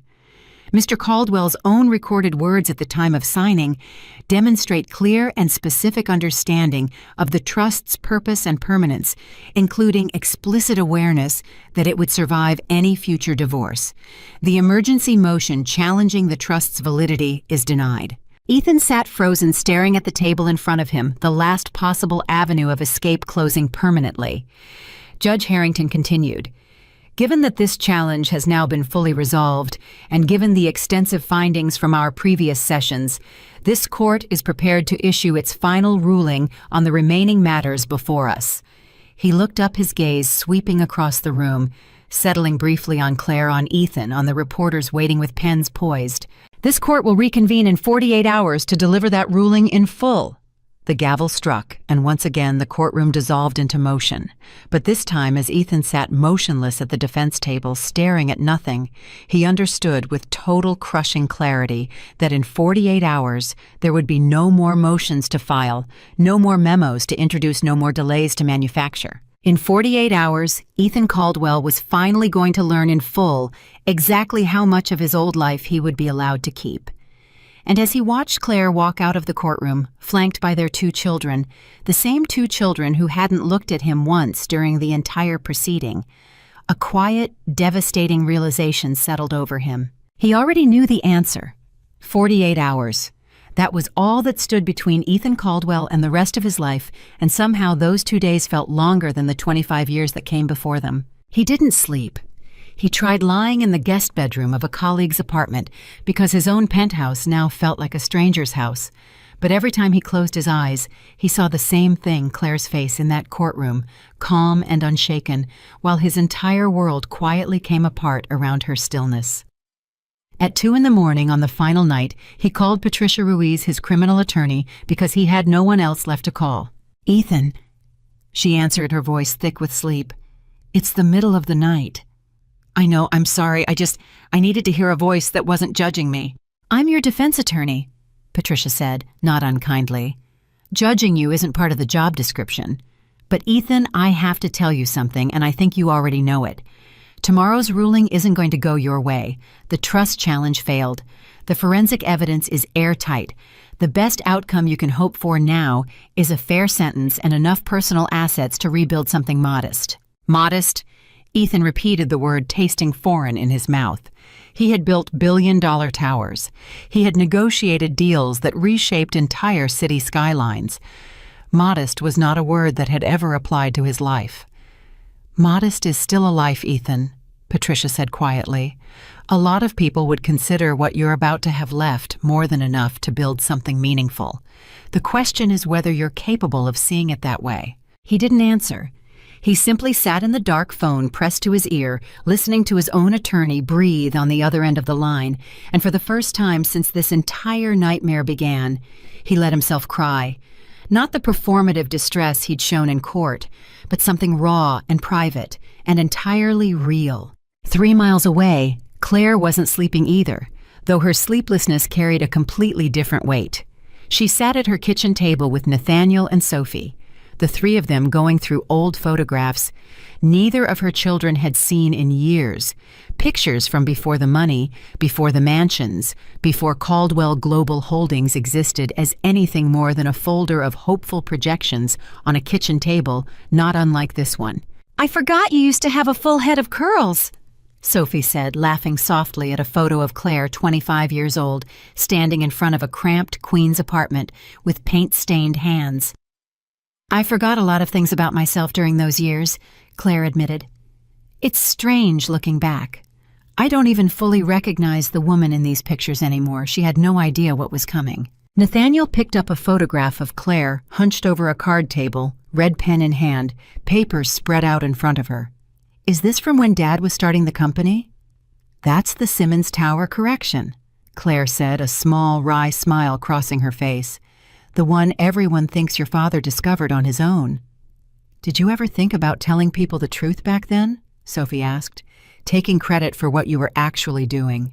Claire considered the question carefully before answering. "Every day for a while. But your father needed to believe he was the one carrying us forward, and honestly, I needed the company to succeed as much as he did for both of you for our future. I told myself the credit didn't matter as long as the outcome was good. I told myself that for 22 years. And now?" Nathaniel asked quietly. Claire looked at both her children, and something steady and clear settled in her expression. "Now I understand that credit was never really the issue. The issue was that I let myself disappear piece by piece until the people around me forgot I had ever been anything more than a supporting character in someone else's story.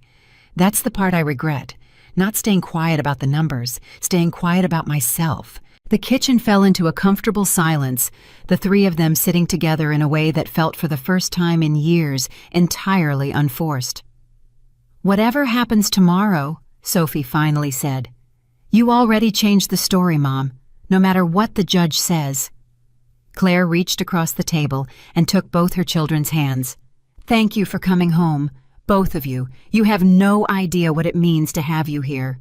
"We should have been here a long time ago," Nathaniel said, his voice rough. "We should have seen what was happening to you years before any of this exploded into a courtroom." "You couldn't have known," Claire said gently. "I made sure of that. I protected everyone from the truth, including my own children. That was my mistake to make, not yours to carry." The morning of the final ruling arrived gray and overcast, the kind of New York sky that seemed to match the weight hanging over the entire city's attention. Reporters had camped outside the courthouse since before dawn, the story having grown far beyond a simple divorce case into something the entire country was watching, a parable some columnists had already started calling it, about power, gender, and the quiet architecture of American wealth. Claire arrived with Rebecca, Nathaniel, and Sophie walking through the crowd of cameras with the same composed steadiness she'd carried through every single appearance over the past month. But something was different this time, and observers who had watched her from the very first hearing could see it clearly. She didn't walk like a woman bracing for a verdict. She walked like a woman who had already decided, regardless of what was said inside that courtroom, exactly who she was going to be on the other side of it. Ethan arrived 20 minutes later alone, except for Julian Frost, his face pale and hollowed by weeks of sleeplessness and slow grinding humiliation. The confident stride from the very first hearing was gone, entirely replaced by something smaller, more careful, a man walking into a room he already suspected would deliver the final verdict on the life he used to have. Inside the courtroom filled to capacity faster than either of the previous sessions. Employees from Caldwell Global sat scattered throughout the gallery, having taken personal leave to witness the resolution of a scandal that had consumed their company, their stock options, and their sense of stability for over a month. Reporters occupied nearly every remaining seat, laptops open, ready to transmit the ruling to a waiting nation the moment it was spoken aloud. Judge Harrington entered precisely at 10 o'clock, carrying a folder considerably thicker than the ones from previous hearings, and the entire room rose in a single unified motion, the shuffle of chairs and coats, the only sound cutting through the taut silence. "Be seated," he said, settling behind the bench, adjusting his glasses with the deliberate slowness of a man who understood the full weight of what he was about to deliver. He looked out over the courtroom for a long moment before speaking again. "This court has spent the past several weeks reviewing what has become one of the most extensive and, frankly, one of the most personally revealing cases in my 23 years on this bench," he began. "What started as a straightforward divorce proceeding evolved into a comprehensive examination of corporate governance, financial misconduct, and perhaps most strikingly, the quiet, often invisible labor that builds and sustains institutions far larger than any single individual's public reputation. He paused, glancing briefly at both Ethan and Claire before continuing. Before I deliver my ruling, I want to acknowledge something rarely stated directly in a courtroom. Mrs. Caldwell, over the course of these proceedings, this court has watched you demonstrate a level of competence, integrity, and grace under extraordinary pressure that speaks to exactly the kind of leadership this company, and frankly this country's business community, desperately needs more of. Whatever the outcome of the underlying facts, that observation stands on its own merit. A quiet murmur of approval moved through the gallery. Claire kept her expression steady, though Nathaniel, sitting beside her, reached over and squeezed her hand. "Now," Judge Harrington said, opening the folder in front of him, "let us proceed to the ruling itself."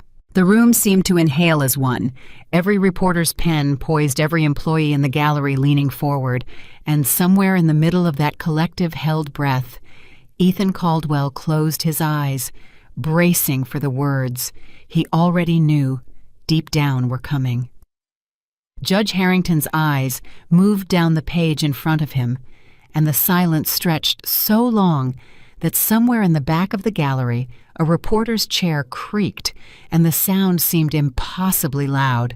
"On the matter of Caldwell Global Holdings ownership," the judge began, "this court finds, based on overwhelming and repeatedly verified evidence spanning 22 years of documented trustee activity, banking records, meeting minutes, and sworn testimony, that Claire Caldwell has held legitimate, legally binding controlling authority over the Caldwell Family Legacy Trust since its formation. That authority was knowingly and willingly granted by Ethan Caldwell, with full legal counsel present at the time, with documented and verbally confirmed comprehension of its terms, and with explicit acknowledgement in his own recorded words that the trust's protections would remain intact regardless of any future change in marital status." He looked up, his gaze settling directly on Ethan. "This court permanently confirms Claire Caldwell as sole controlling trustee of Caldwell Global Holdings and all associated assets, effective immediately and irrevocably. This ruling is final and not subject to further appeal on the grounds already exhausted in this court." Ethan's shoulders dropped, the last flicker of hope draining visibly from his posture. Beside him, Julian Frost said nothing because there was nothing left to say. "On the matter of misappropriated funds," Judge Harrington continued, "this court orders Ethan Caldwell to complete full restitution of the $81 million in unauthorized transfers with accrued interest on the repayment schedule previously established by this court's Financial Oversight Division. This restitution obligation survives any separate criminal proceedings and is not dischargeable through bankruptcy." He turned a page. "On the matter of the divorce settlement itself, this court has carefully weighed the terms of the original prenuptial agreement against the extensive pattern of misconduct demonstrated throughout these proceedings. Misconduct that includes, but is not limited to, the unauthorized use of trust assets to fund an extramarital relationship spanning 3 years and the 22-year concealment of a child from his spouse funded through improperly diverted company resources." Ethan stared at the table in front of him, unable to meet anyone's eyes. "This court finds that Ethan Caldwell is entitled only to the personal assets explicitly enumerated in the original prenuptial agreement, none of which include any ownership stake, executive authority, or financial claim to Caldwell Global Holdings, as those assets were never legally his to claim in the first instance. Practically speaking, Mr. Caldwell retains ownership of one private residence located outside the city, a personal investment portfolio, independent of the corporate trust, and other explicitly listed personal property, totaling approximately $11 million in net value." A ripple moved through the gallery. $11 million, an almost unimaginable sum to most people in that room. And yet for a man who had once controlled a company worth well over $4 billion, it landed like a devastating collapse. Several reporters exchanged glances, already composing the headlines in their minds. "This figure," the judge added, his voice carrying a note of something almost like caution, "will be further reduced by the restitution obligations previously outlined, as well as any penalties resulting from the ongoing criminal referral." Mr. Caldwell should understand clearly that his remaining financial position, once all obligations are satisfied, is likely to be significantly more modest than the figure I have just stated. Ethan's jaw tightened, but he said nothing.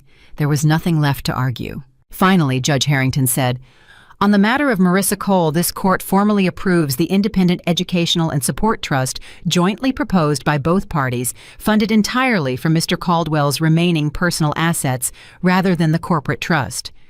This court commends Mrs. Caldwell specifically for her advocacy on behalf of a child who bears absolutely no responsibility for the circumstances of her birth or her concealment, and notes for the record that such advocacy offered freely and without legal obligation reflects a moral clarity this court hopes more parties in similarly painful circumstances might someday emulate." He closed the folder with a soft final sound that seemed to echo through the entire room.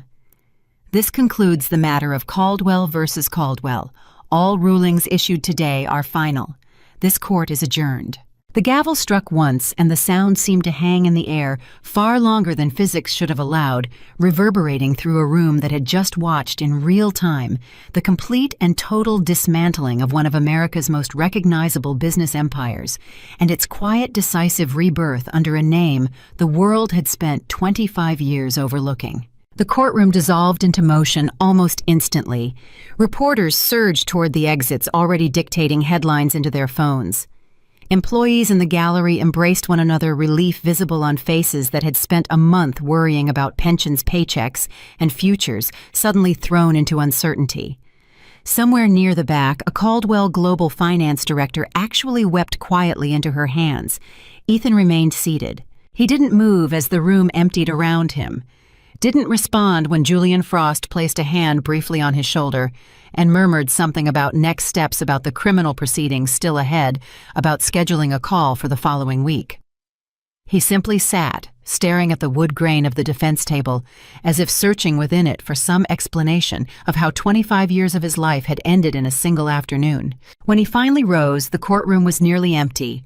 Only Claire remained standing near the aisle with Rebecca, Nathaniel, and Sophie, gathering their things with the unhurried calm of people who had nowhere urgent to be, because for the first time in a month, the urgency was finally completely over.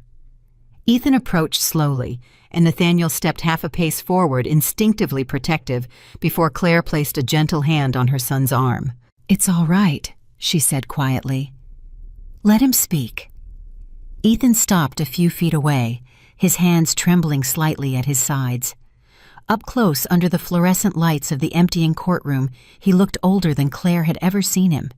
Not just tired, but fundamentally diminished, as though something essential had been stripped away along with the company, the money, the mistress, the illusion of control he'd carried his entire adult life. "I want you to know something," he said, his voice rough, barely above a whisper. "I was wrong about you. I was wrong about everything. I spent 25 years believing I was the one holding this family together, the one who built something extraordinary out of nothing. And the entire time it was you. It was always you, Claire. I just never once had the humility to see it." Claire studied him for a long moment, something complicated moving behind her eyes. Not forgiveness, not yet, and perhaps not ever completely. But something quieter, something closer to peace than anger. "I know," she said simply. "I've known for a very long time, Ethan. I just needed you to finally see it too, even if it took losing everything for you to get there." "What happens now?" he asked. "For you, for the company, for all of it." Claire glanced back at her children, then at Rebecca, then finally back at the man she had spent half her life beside. "Now," she said, "I finally get to build something honestly. No hiding behind someone else's name. No pretending someone else deserves credit for the work I've done. Just the truth out in the open the way it always should have been from the very beginning." She turned to leave Nathaniel and Sophie falling into step on either side of her, Rebecca close behind. Ethan stood alone in the center of the emptying courtroom and watched them go. His wife, his son, his daughter walking out together, united in a way he had never once managed to achieve during 25 years of marriage, no matter how many boardrooms he'd conquered or how many magazine covers had carried his face. He was alone. Completely, finally, undeniably alone, and for the first time in his entire adult life, Ethan Caldwell understood with total and devastating clarity that he had built an empire on someone else's foundation, and never once thought to ask whose hands were actually holding it up. The months that followed unfolded with a rhythm Claire had almost forgotten was possible, steady quiet entirely her own. She moved into the CEO's office on the top floor of Caldwell Global Holdings exactly 9 days after the final ruling, and the first thing she did, before reviewing a single financial report, before meeting with a single board member, was have the nameplate outside the door replaced. It no longer read simply Executive Office. It read in plain, unadorned letters, Claire Caldwell, Chief Executive Officer. She stood in front of it for a long moment on her first morning, Rebecca beside her, and something in her chest loosened that had been tight for 22 years. "How does it feel?" Rebecca asked. "Strange," Claire admitted, "like I'm finally allowed to take up space I've been occupying quietly for a very long time." Inside, Robert Klein and the rest of the executive team were waiting along with Harold Whitfield, who had flown in from a board retreat specifically for this first official meeting under Claire's permanent leadership. "Mrs. Caldwell," Whitfield said, rising as she entered, extending his hand with none of the skepticism he'd carried during that first emergency board session weeks earlier. Or should I say, Madam CEO. "Claire is fine," she said, shaking his hand firmly. "We have a great deal of work ahead of us, and I don't have much patience for formality when there's rebuilding to be done." Over the following weeks, Claire moved through the company with a decisiveness that surprised even the executives who had worked alongside her quietly for years, without recognizing the extent of her involvement. She restructured governance exactly as she'd promised the court, an independent oversight committee with real authority, transparent quarterly reporting accessible to every employee, safeguards specifically designed to make what Ethan had done for 8 years structurally impossible to repeat, regardless of who someday sat in the CEO's chair. "You're not just fixing what he broke," Robert Klein observed one afternoon, reviewing the new governance framework with something like admiration in his voice. "You're building something fundamentally stronger than what existed before any of this happened." "That was always the point," Claire said. "A company this size shouldn't depend on any single person's integrity to survive. Not mine, not his, not whoever comes after me. The structure itself has to protect the people who depend on it." The company's recovery, when it came, arrived faster than even the most optimistic analysts had predicted. Caldwell Global's stock, which had cratered 11% in the initial panic following the scandal, stabilized within 6 weeks and began a slow, steady climb as investors responded to Claire's transparent handling of the crisis. Business journals that had once run breathless headlines about the billionaire's secret wife began running profiles with an entirely different tone. One published in a leading financial magazine 4 months after the final ruling carried the headline, "The Architect Steps into the Light: How Claire Caldwell Quietly Built an Empire and Finally Claimed It." Claire read it at her kitchen table one Sunday morning, coffee cooling beside her, and found herself smiling not with vanity, but with something quieter and more durable. Recognition finally for work she had done for over 2 decades without expecting anyone to notice. She used her new authority exactly as she had promised the court she would. Within her first year as CEO, she established a scholarship fund specifically for women who had paused their own careers to support their families, mirroring the sacrifice she herself had made at 25 years old, back when she'd set aside her own ambitions to help Ethan build a company neither of them had any guarantee would succeed. She also created a mentorship initiative pairing senior female executives across the company with daughters and sons of employees who couldn't otherwise afford advanced education, quiet foundational support of exactly the kind she had never received herself, offered now to anyone willing to work as hard as she once had, without recognition, without applause. And there was Marissa, 19 years old, still processing an entire lifetime of hidden truth, still uncertain what to make of a father who had spent her whole existence too afraid to claim her, and a stepmother, if that was even the right word. Neither of them was entirely sure who owed her nothing at all, and had chosen repeatedly to give her everything anyway. They met for coffee 3 months after the final ruling in a small cafe, far from the cameras that had once followed both their lives, both women carrying the particular awkwardness of people connected by circumstances, Neither of them had chosen. "I don't really know what to call you," Marissa admitted, wrapping both hands around a cup she wasn't drinking from, her eyes fixed somewhere on the table between them. "You don't have to call me anything," Claire said gently. "I'm not trying to replace whatever family you thought you had or didn't have. I just didn't want you to grow up believing the only family connection you had left in this mess was a man who spent 19 years too afraid to even say your name out loud in public." Marissa's eyes filled, and she wiped at them quickly, embarrassed. "Nobody's ever said anything like that to me before, not once, not in 19 years. "Well," Claire said, reaching across the table and covering the younger woman's hand with her own, "you're going to hear it a lot from now on if you'll let me. Nathaniel and Sophie want to meet you whenever you're ready. No pressure, no expectations, just an open door for as long as you want it." Marissa did walk through that door eventually, slowly, carefully.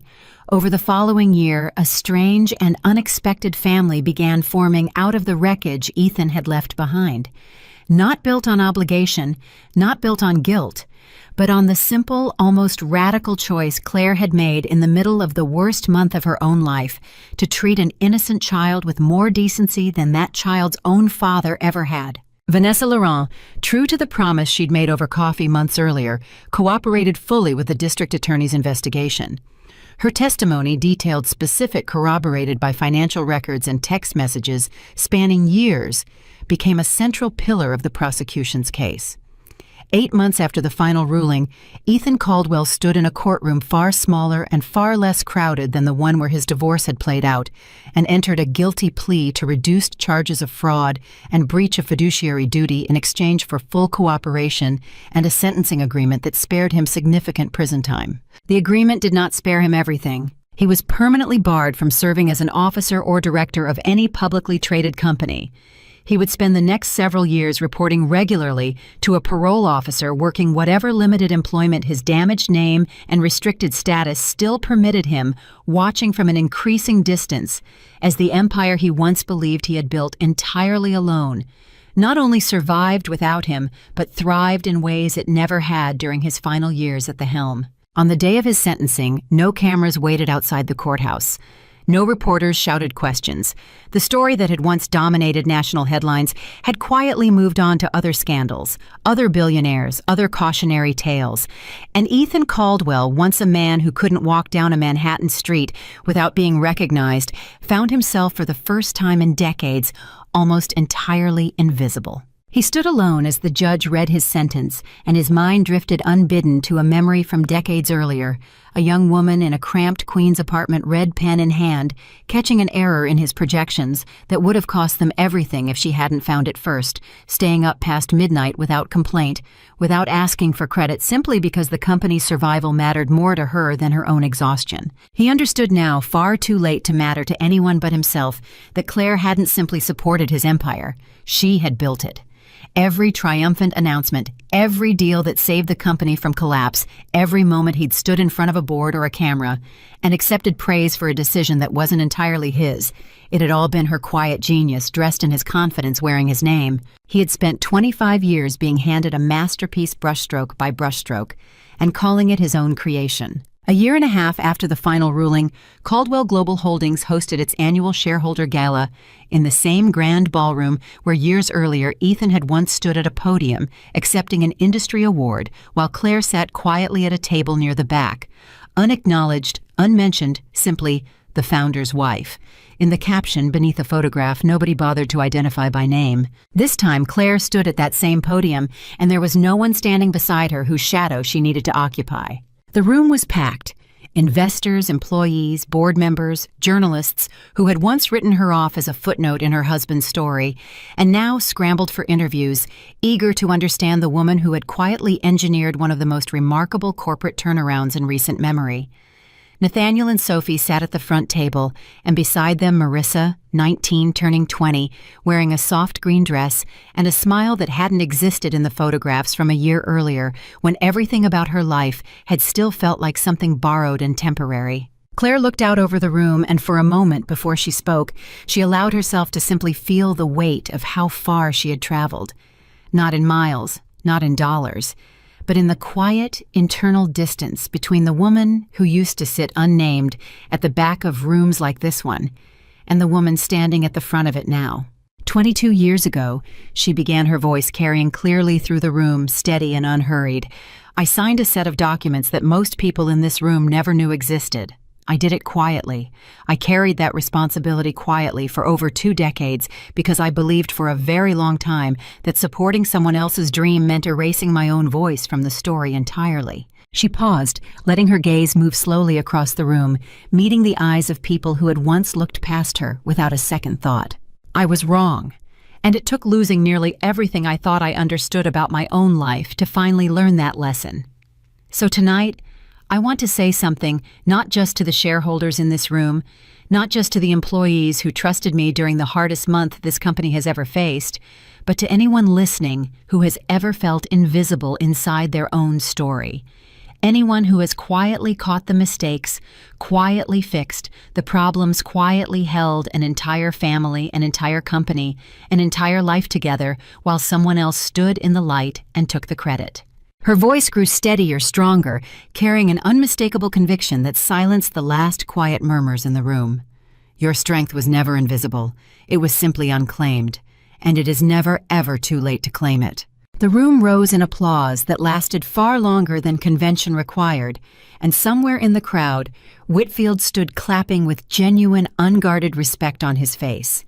The same man who over a year earlier had questioned whether she had any right to sit at that boardroom table at all.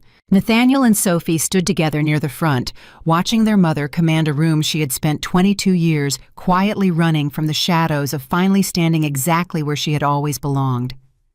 Marissa stood beside them, part of a family now in every way that actually mattered, watching a woman who owed her nothing choose again and again in ways large and small to give her everything anyway. Later that evening, after the applause had faded and the gala had wound down into quiet conversation and clinking glasses, Claire stepped out onto a private terrace overlooking the city, needing a moment alone before the night fully closed.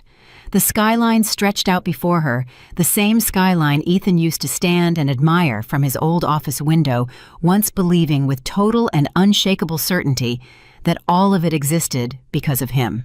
Her phone buzzed, a text from an unknown number, though something about the cadence of it made her pause before opening it. I saw the coverage of tonight's gala.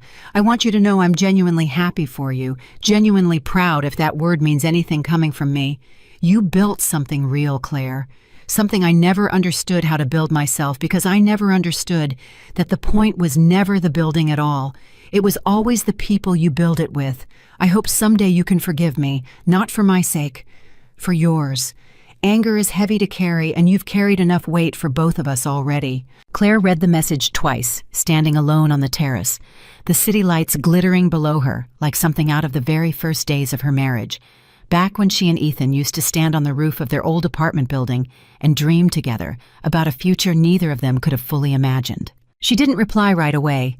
She simply stood there letting the moment settle, feeling something in her chest that wasn't quite forgiveness and wasn't quite anger either. Something in between, something honest, something that finally, after everything felt entirely her own to decide. Eventually, she typed a single response. I don't carry the weight anymore, Ethan. I put it down the day I walked out of that courtroom. I hope you find a way to put yours down, too. She sent it, slipped her phone back into her clutch, and turned to walk back inside where her children and the young woman who had become another daughter to her were waiting. Far across the city, in a modest apartment that bore no resemblance to the penthouse he'd once called home, Ethan Caldwell read her response slowly, sitting alone in the quiet. The television still playing muted footage of the gala he'd once have dominated without a second thought. He set the phone down on the table beside him, and for the first time in over a year, something that felt almost like peace settled over him. Not because he had regained anything he'd lost, but because he finally completely understood what he had thrown away, and understood just as completely that some losses were not meant to be recovered. They were meant to be learned from, carried quietly, and never repeated. He had spent 25 years believing that power meant being seen, being credited, being the name on the building and the face on the magazine cover. He understood now, in the smallest apartment he had lived in since he was 27 years old, that real power had never belonged to the man everyone was watching.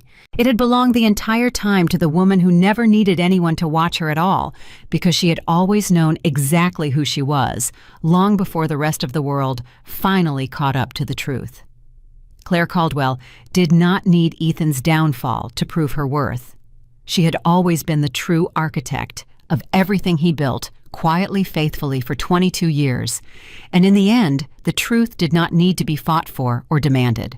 It simply rose on its own weight into the light where it had always rightfully belonged. And there in that light stood a woman the world had once overlooked, now standing exactly where she was always meant to stand, in full view, at last, of everyone who had ever doubted her.